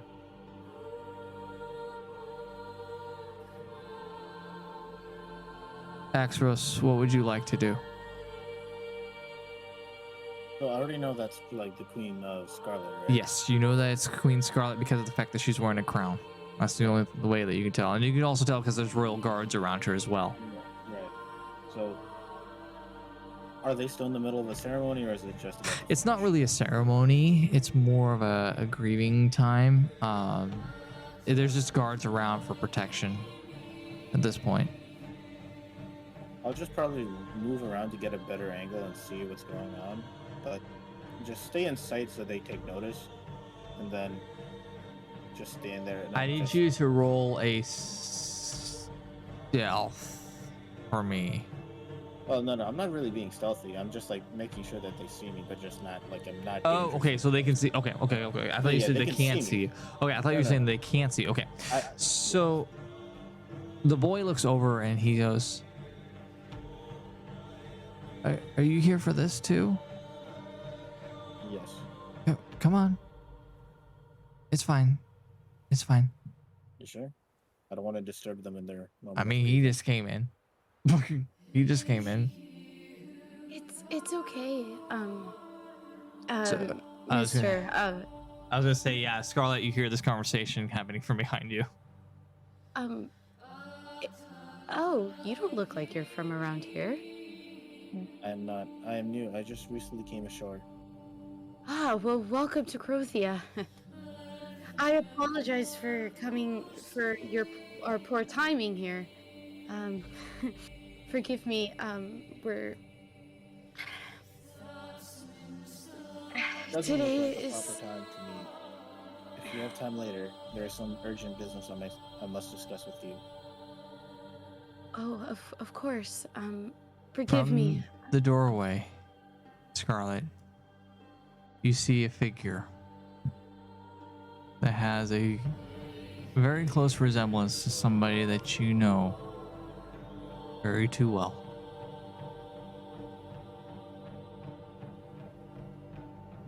Excuse me. Do I know you? She kind of walks forward more and more, kind of stops, starts to breathe heavily, and goes, "No. No. Don't tell me it's true."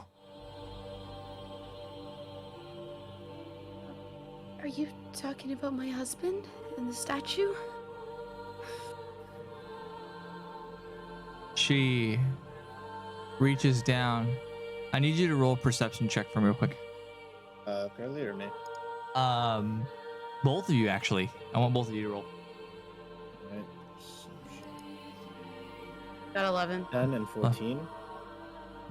Do I roll again? You got what? 10 and 14. 10 plus 4, 14. 14? Okay, no, that's fine. Go ahead and keep it. Okay. Isn't he perception disadvantage? Yeah. That's Yes, you're disadvantaged, so yes, you need to roll again. Sorry, I forgot. all. 4 plus 4 is 8. 8. You don't see this. Scarlet, you can kind of see it, but you can't make it out entirely. You see that she has a necklace on, but you can't tell if it's like you can't really know for sure. It gives off a resemblance, but you can't say for certain. Okay. But it's something I already know. Got it. But you already know, yeah. So, but you don't notice it on the statue. Okay. Okay. She moves forward. You see her reach in and grasp something and pull it out. And as she does this, you see what resembles hair. A lock of hair. She moves closer and closer. And you finally hear her say, with tears in her eyes, "Oh, Kiara. Please. Too late."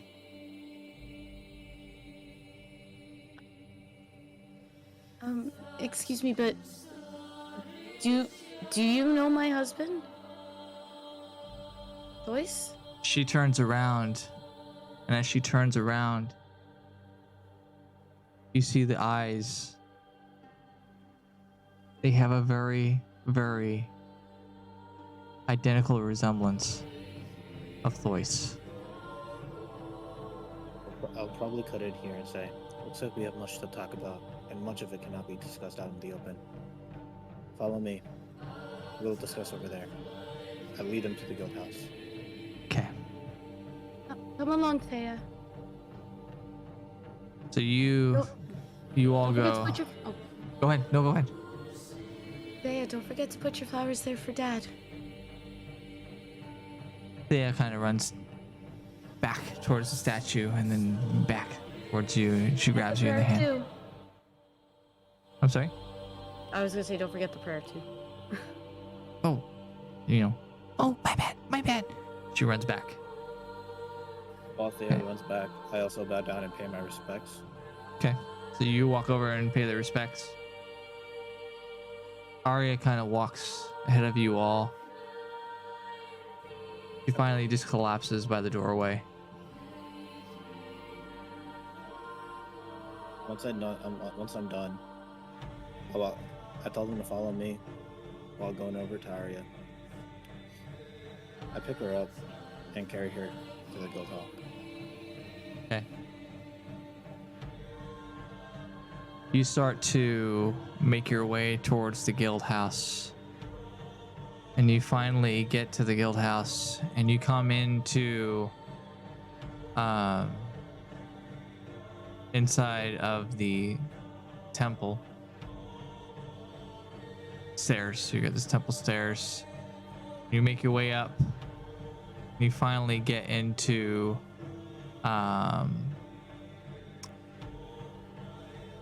here is where I should be. Yeah, we finally get to here. Are all of them coming, or is it just gonna be No, it's just gonna be Scarlet and Thea Scarlet, Thea, and Arya? Arya, and Draxus Okay.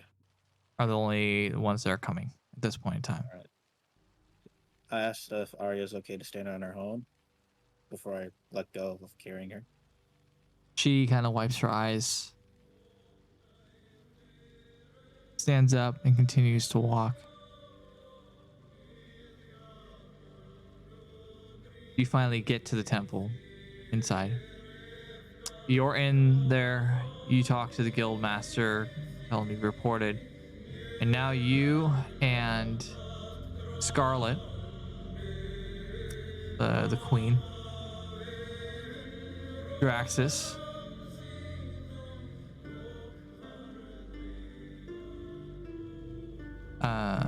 not that one.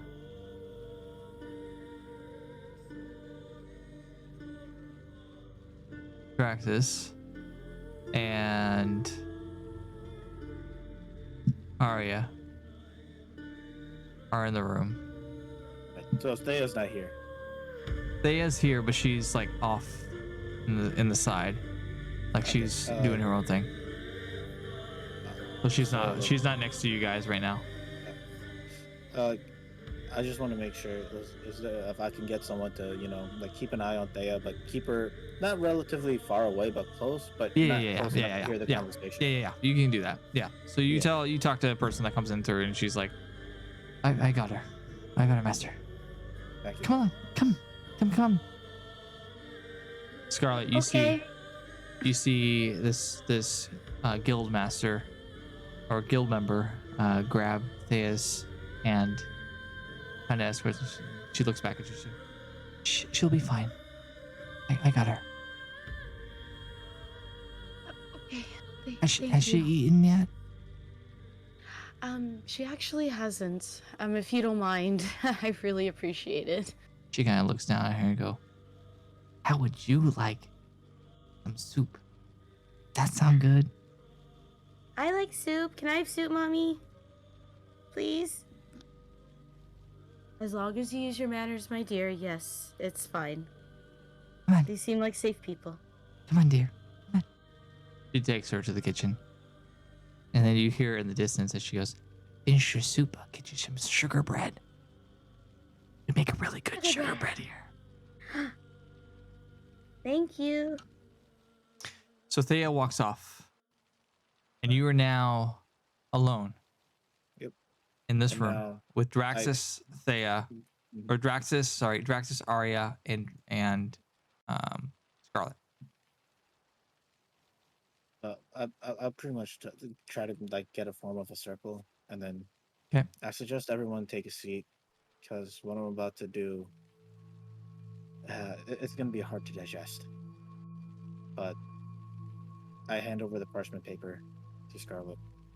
Scarlet, this is the first time that you've received a parchment from the guild. Now, you are aware of the guild. As the queen, you understand that there's a guild within the society of your town, within the town of Crothia, but also within the town of Duskfall, where you come from as well, since those are the main hubs for this realm. Your father was part of the First Order, so obviously he was aware of the guild, and so they established a guild headquarters within Duskfall. From there, you also had known once Thois had become king and you had become queen, that there was a guild headquarters stationed here secretly. You knew of this place because you had to know, because it was a matter of like our society, of like our time period of national security. This is like the war room essentially. And you see the parchment paper and you see names on there. The names stick out, but there's more writing to it, but this is what the names say. Lord Baron, Badrir, Thois, and Arya. You then start to read it, and this is what it says. Your Majesty, King Thois, I bring peril news of most urgency to your attention. We believe that Lord Baron is really Madrir. We've gotten this knowledge a while ago, but wanted to ensure that the information was accurate. Madrir's whole purpose is to destroy the celestial realm on where he came from. His prime objective is to destroy the royal family of the celestial realm, which includes Arya, the daughter. The location of Thois is now known to Madrir, who has now learned the last living possible descendant of Arya is currently residing in Crothia under the name of Thois. You must protect Thois, everything that you love, and watch your back. For Madrir is after your sister.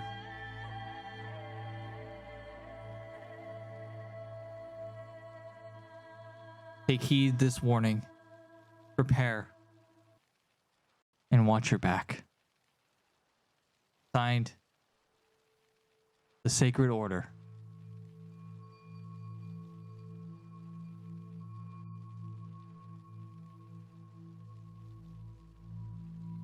What do you do? Forgive me.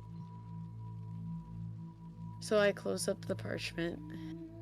I hand it back to the person who gave it to me. That would be Axris. We haven't introduced I each other. don't know his name, so that's why I said that. Right, yeah. But it would be Axris that you would be handing it to. Yeah, that's what I meant.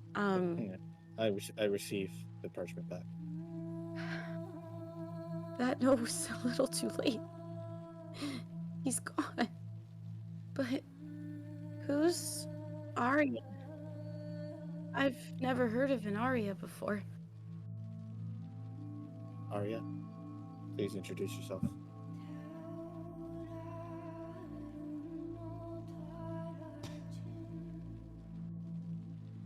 The woman next to you has her head down. Has to cover her face. Scarlet, you turn and look at her. She slowly raises her head. Tears rolling down in her eyes. But as you look, you see the eyes of Thois. Around her neck, a celestial stone wrapped in wings.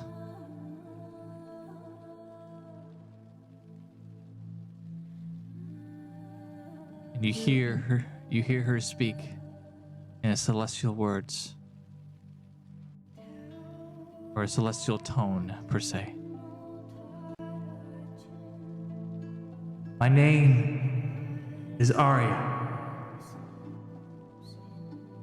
Queen of the Celestial Realm. My father passed. I have been crowned queen.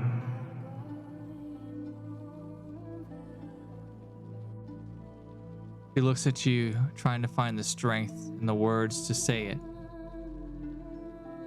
Finally says,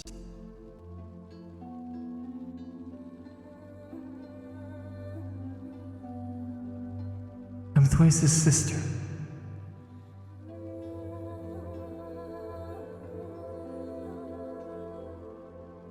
You never told me about a sister. How could I know you're telling me the truth? She reaches down in her pocket and she pulls out a lock of hair. This lock of hair is that of a child. You take it in your hands. You feel it. You feel it in your hands, and you realize that this is, in fact, Boyce's hair as a child. Preserved, kept close.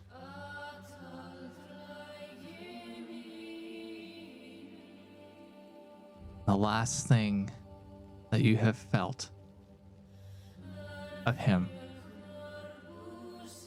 before he died.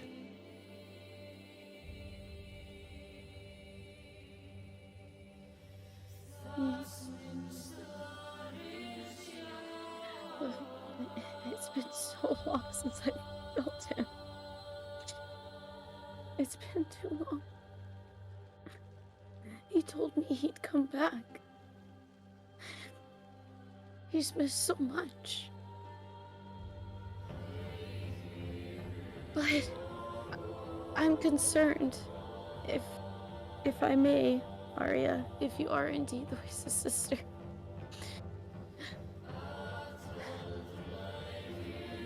Technically, you're not the last descendant.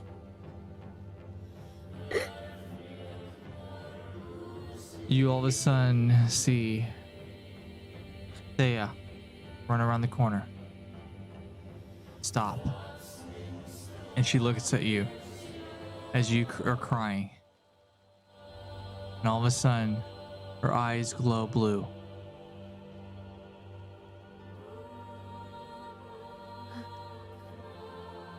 Arya. And she moves. It's Thea. Thea is the one that's Oh. her eyes are glowing blue right now. She ran around the corner. Arya's next to you right now. Thea is over here. I'll put a token on for her. Not that. It's not pretty. She's over here. She has blue eyes and is glowing. Come, my dear Thea. She begins to glow more, kind of pulsing.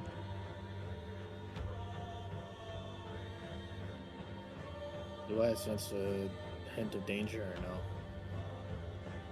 And as she does this, you want to roll to see if you sense danger? Yeah. Okay, go ahead and roll. Roll, let's see, do a, would that be perception? Yeah, it'd be perception check. Do a perception check for me. I got a 22, and then I'm again for disadvantage. 22 again. Okay, so you got 22. So as you're seeing this, you don't sense any danger, but yet instead, what you sense is safety from this. Because you know from your celestial background that this is something that's this is not bad. This is a good thing. Okay. Scarlet, you don't know how to comprehend this stuff, but you see all of a sudden Arya turn with a look on her face. What do you want to do as you see your daughter doing this? I run up to her. Okay, as you start to run, Arya stops and she goes, wait. Just wait. And as she does this, you hear a voice.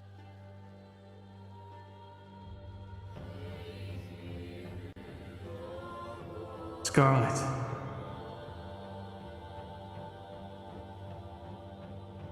I am still with you. Do not fear.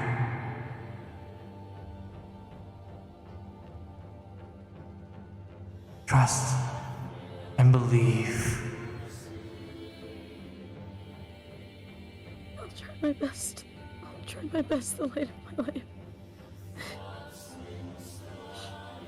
I miss you. I live in her. I know. She looks so much like you. She acts like you too. I wish you could meet her in person. As this is happening, guild members, extras, are starting to kind of converge into your area, kind of with guards like running in as to sensing something is wrong. Do you want to do anything? Me or Curly? You. I tell everyone to stand down. It's Okay. okay. Nothing's going on. What's going on? What's going on? Lower your voice, fools. It's okay. I'll explain once this is all over. Draxus starts to move forward a little bit and walks closer and closer to Thea. Maurice, that you? I am still here. Though not in physical form, my spirit survived.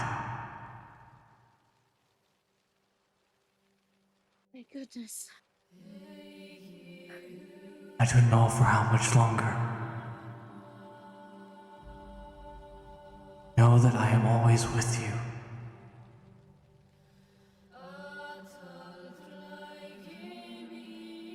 I am here, Scarlet. I miss you. I need you. Arya kind of holds you. Arya crying. Tells the voice. So sorry. It should have been you. It should have been me.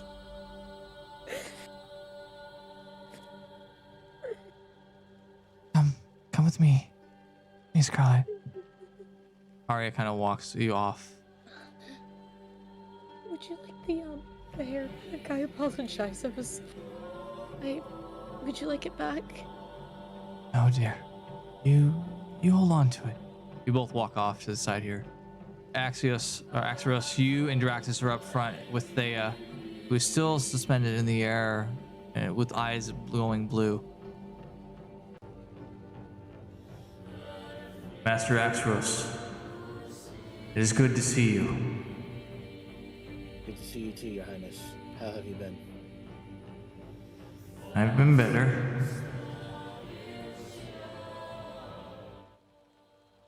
Anything you'd like me to do, Your Highness? Madrid has fled. He is no longer in Crothia.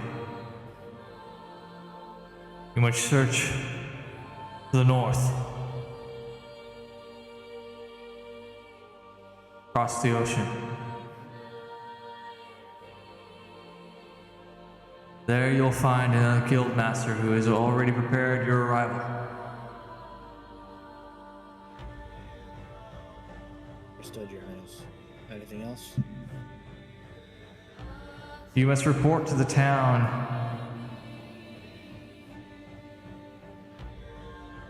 Dilrim. Dwarvish town. North.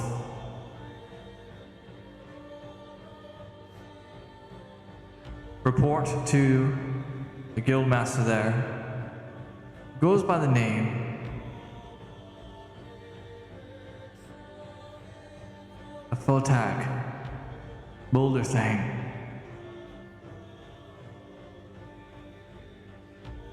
He'll help you.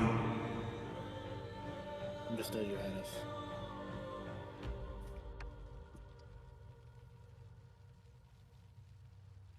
He kind of pauses for a second. He then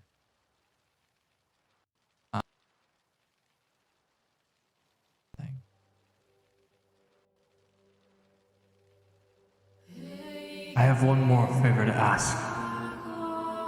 As per your order, Your Highness.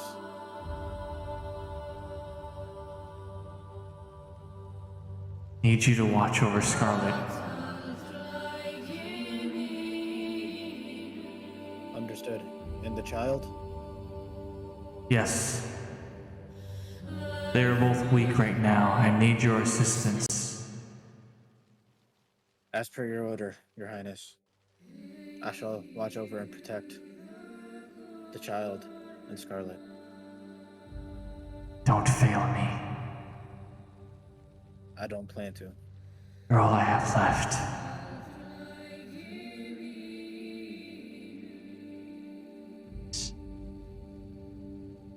Maurice. My dear Drax.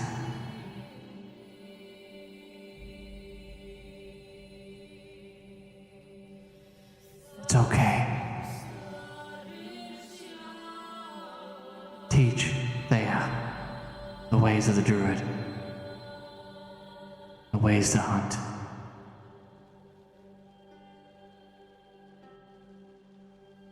Teach her like you taught us.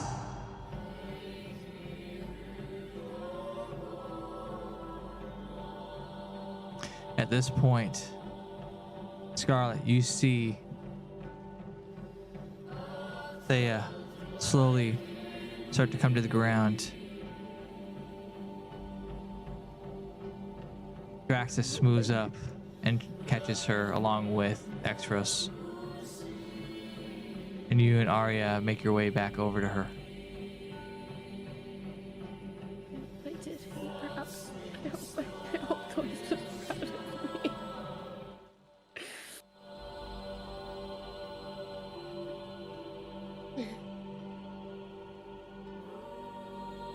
I must summon some of my other guild members.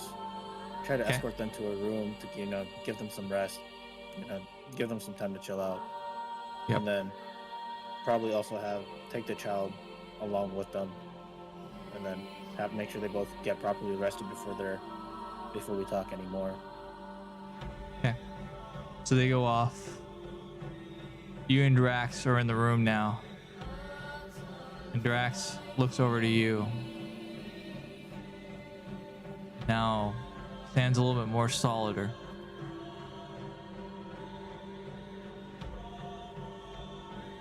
Master Axros, Yes, Draxus.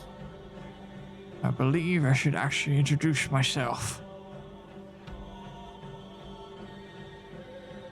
I understand. Go ahead. My name is Lord Draxus, head of the guild. If you are to take on this task that Thrice has summoned you to do, there is much to learn. Understood.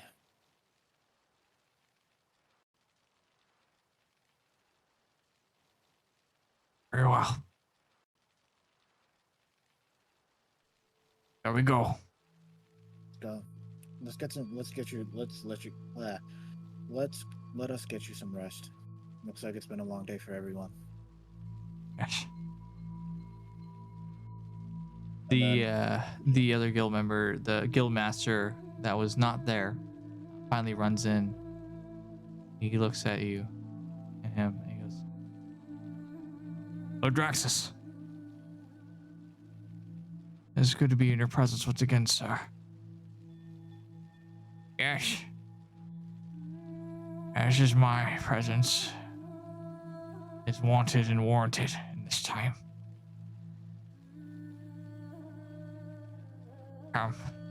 I need rest. We'll talk about this in the morning.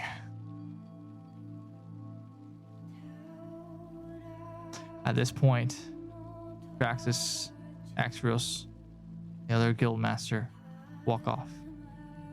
Scarlet, you, Thea, and Arya are in a room.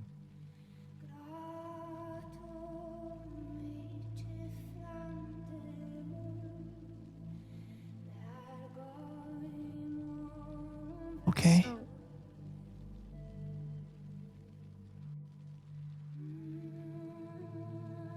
you can go ahead. I was asking, are you okay? Sorry, who's asking? Arya. Arya's asking you if you're. Arya's okay. asking you. I'm alright. I believe. So, you're his sister? She looks down. She goes, I'm his half sister.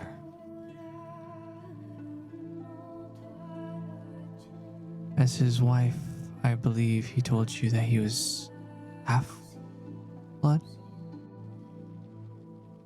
He has, yes. But look up. Put your head up, my dear.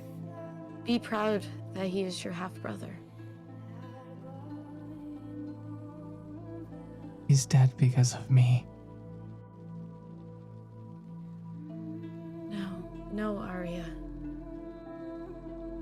He's dead because of me.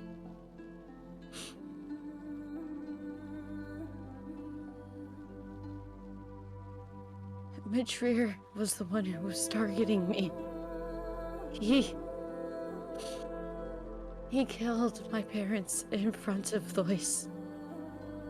My family took Thois in. They accepted him with Kiara as a panther. He died to protect me. You're not the reason, Arya.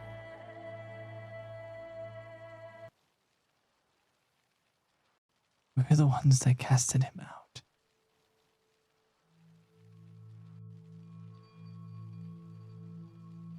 But Drir is only in Duskfall.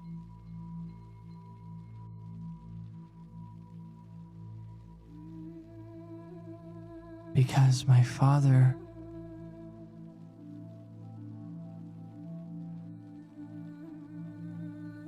was in love with somebody from Duskfall.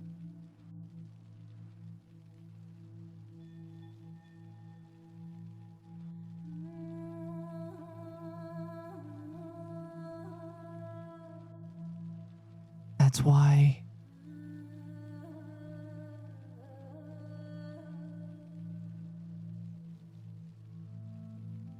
why he was put there.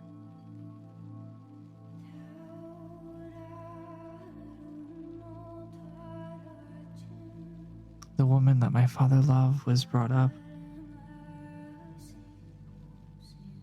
I was taught in the ways of the Druidic road.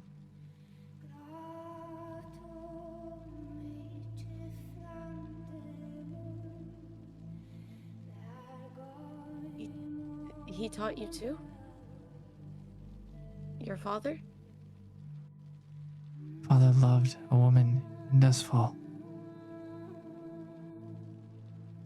She taught me.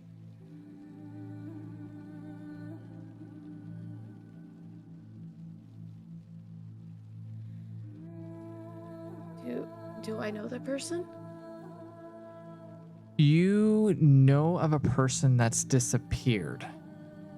Hasn't been there growing up. You remember as a child that there was a person that was part of like the court, the royal court, that was there, but she like all of a sudden just disappeared. And there was like this huge search party to try to find her. They couldn't find her.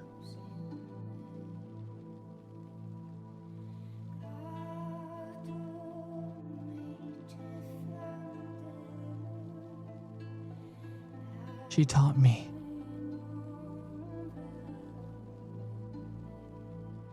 She taught me the ways of the nature circle.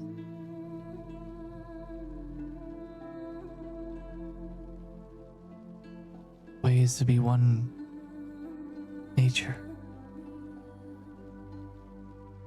And you see, what Drir was trying to target my father.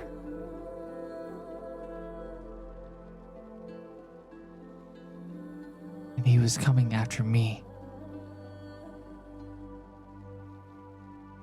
She kind of picks her head up. Kind of the same way that Thois did. Puts her hand on the side of your head, on your cheek. Don't blame yourself.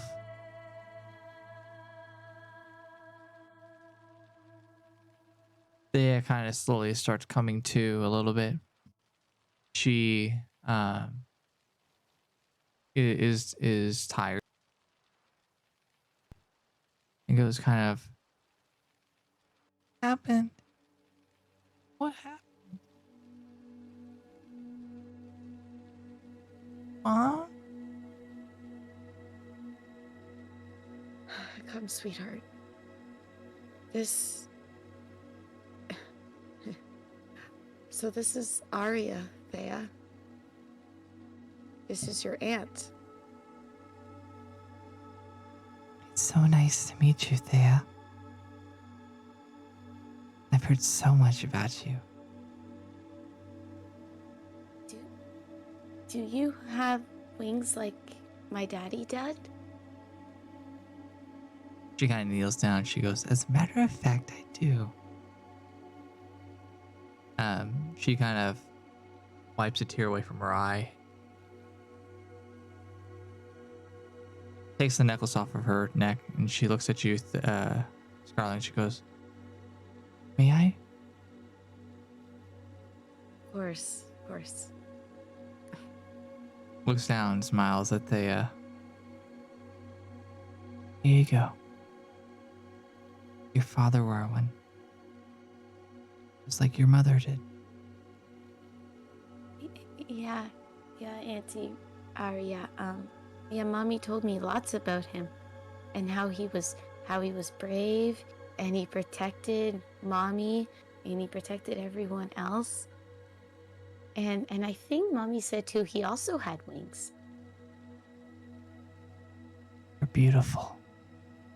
While this conversation is going, Axros, you kind of walk through the door or walk through the hallway and you hear this conversation going on. And Scarlet, when she's talking about this necklace, you remember that you're wearing one too. Well, the same one that he gave you.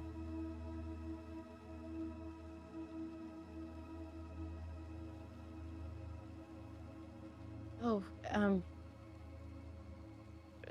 I walk up to Axros. Okay. I am so sorry with everything that's happened. I haven't even introduced myself. I'm Queen Scarlet, and over there is my daughter Thea. I mean, you kind of been introduced already, but No problem, Your Highness. It's been a long day for everyone. You know what? Let's go to the mess hall. Even though Thea may have already eaten, that little spiel may probably made her hungry again. Let's all go, and then As you say this, Arya kind of like winks at you and like points down at the flute. Kind of like. I look back, I nod. I already know what's going on, so I'm like, let's go to the mess hall. Let's get some food, and then I'll treat you guys to a little surprise. all right, that sounds lovely, actually. I could use a surprise right about now. So you guys start going to the mess hall a little bit, and you kind of start to get mead. You see the guards getting mead. Draxus is kind of with the other guards. Scarlet, you don't know this. Axros does. But you see Draxus up with the lord or the head of the order at the head of the table. Like the very, very head of the table.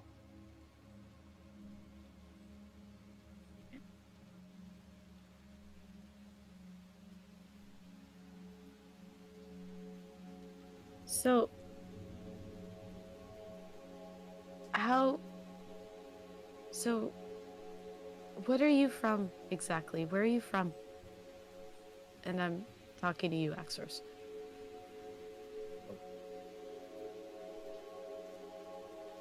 My beginnings, don't remember much. Don't really recall much of my parents either.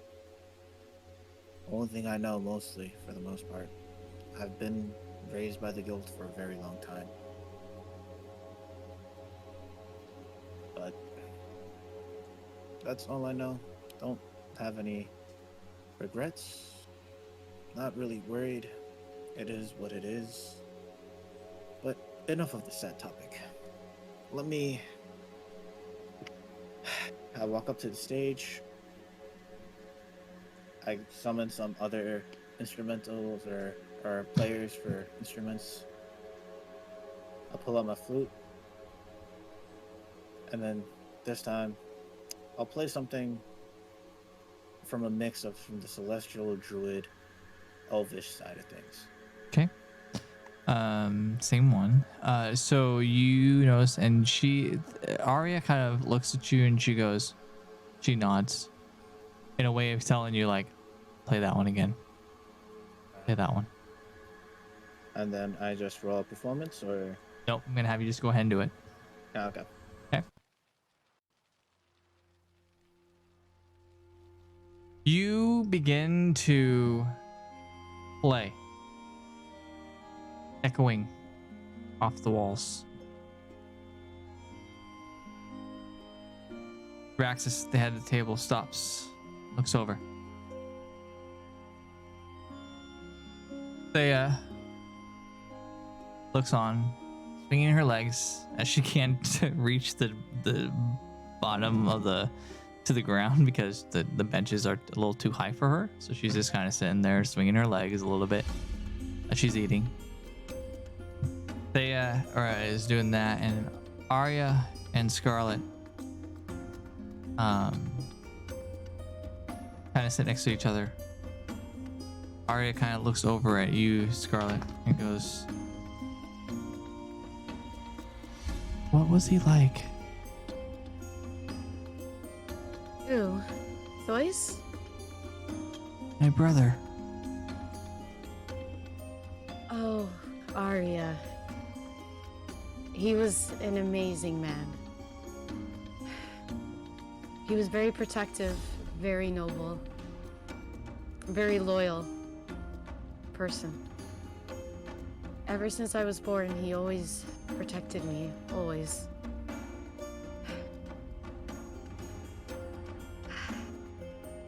He oh. Sorry, it's a bit of a touchy. No, he always protected me the best that he could. He had lots of burdens tied to my family, but he always was there for me no matter what. And he's still there. He even gave me a druid rock, and I take it out and show her. Oh my gosh. That's beautiful.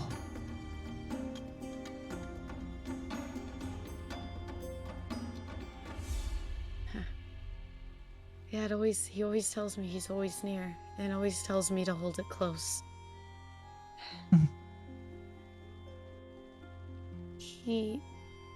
It's just a shame that when he died, it was to protect me and Thea. She wasn't born yet, but he knew. I was about 2 months pregnant at the time when we defeated Lord Madrir, when he took over my uncle's body, Baron.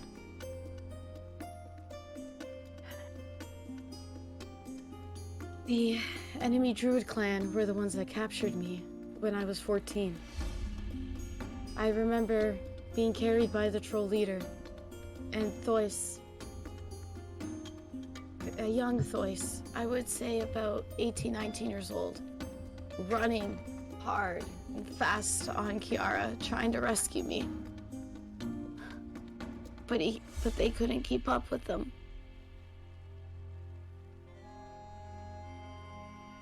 I was captured by them for 4 years. And I always felt that there was some presence, but I could never recognize it. I always used to shrug it off, eventually. But later I realized that Thois was always there.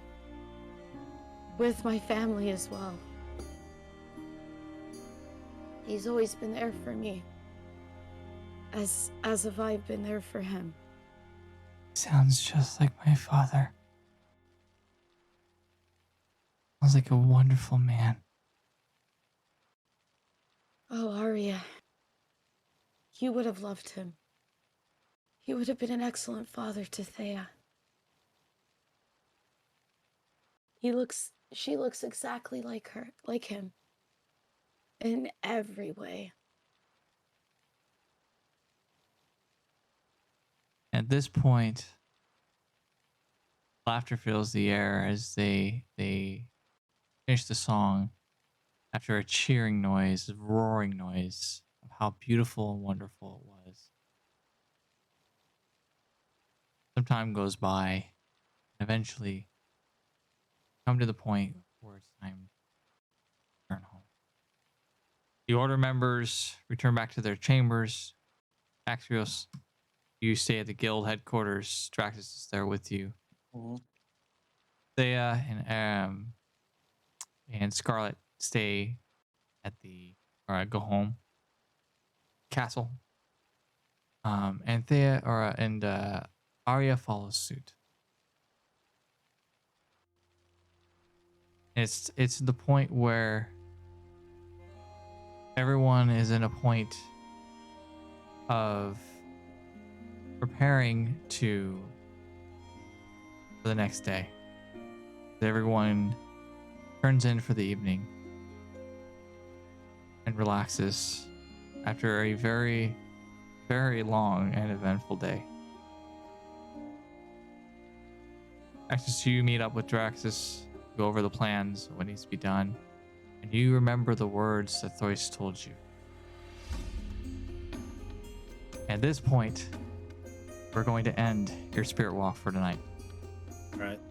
I hope everyone enjoyed the content that we showed you tonight. I hope you enjoyed the new season that's going to be coming out, and I hope you enjoyed the storyline that I've unveiled for you for the Sacred Order. As I said before, this is going to be going off of the book that I am writing, so make sure you stay tuned to everything, and make sure you keep in mind everything that's happening, and stay tuned for when the book comes out. As always, thanks for tuning into the Bulls 29 Gaming family. And I hope to see you in the next episode here, the Bulls 29 Gaming family, the D&D series of the Order of the Wolf. Have a good night.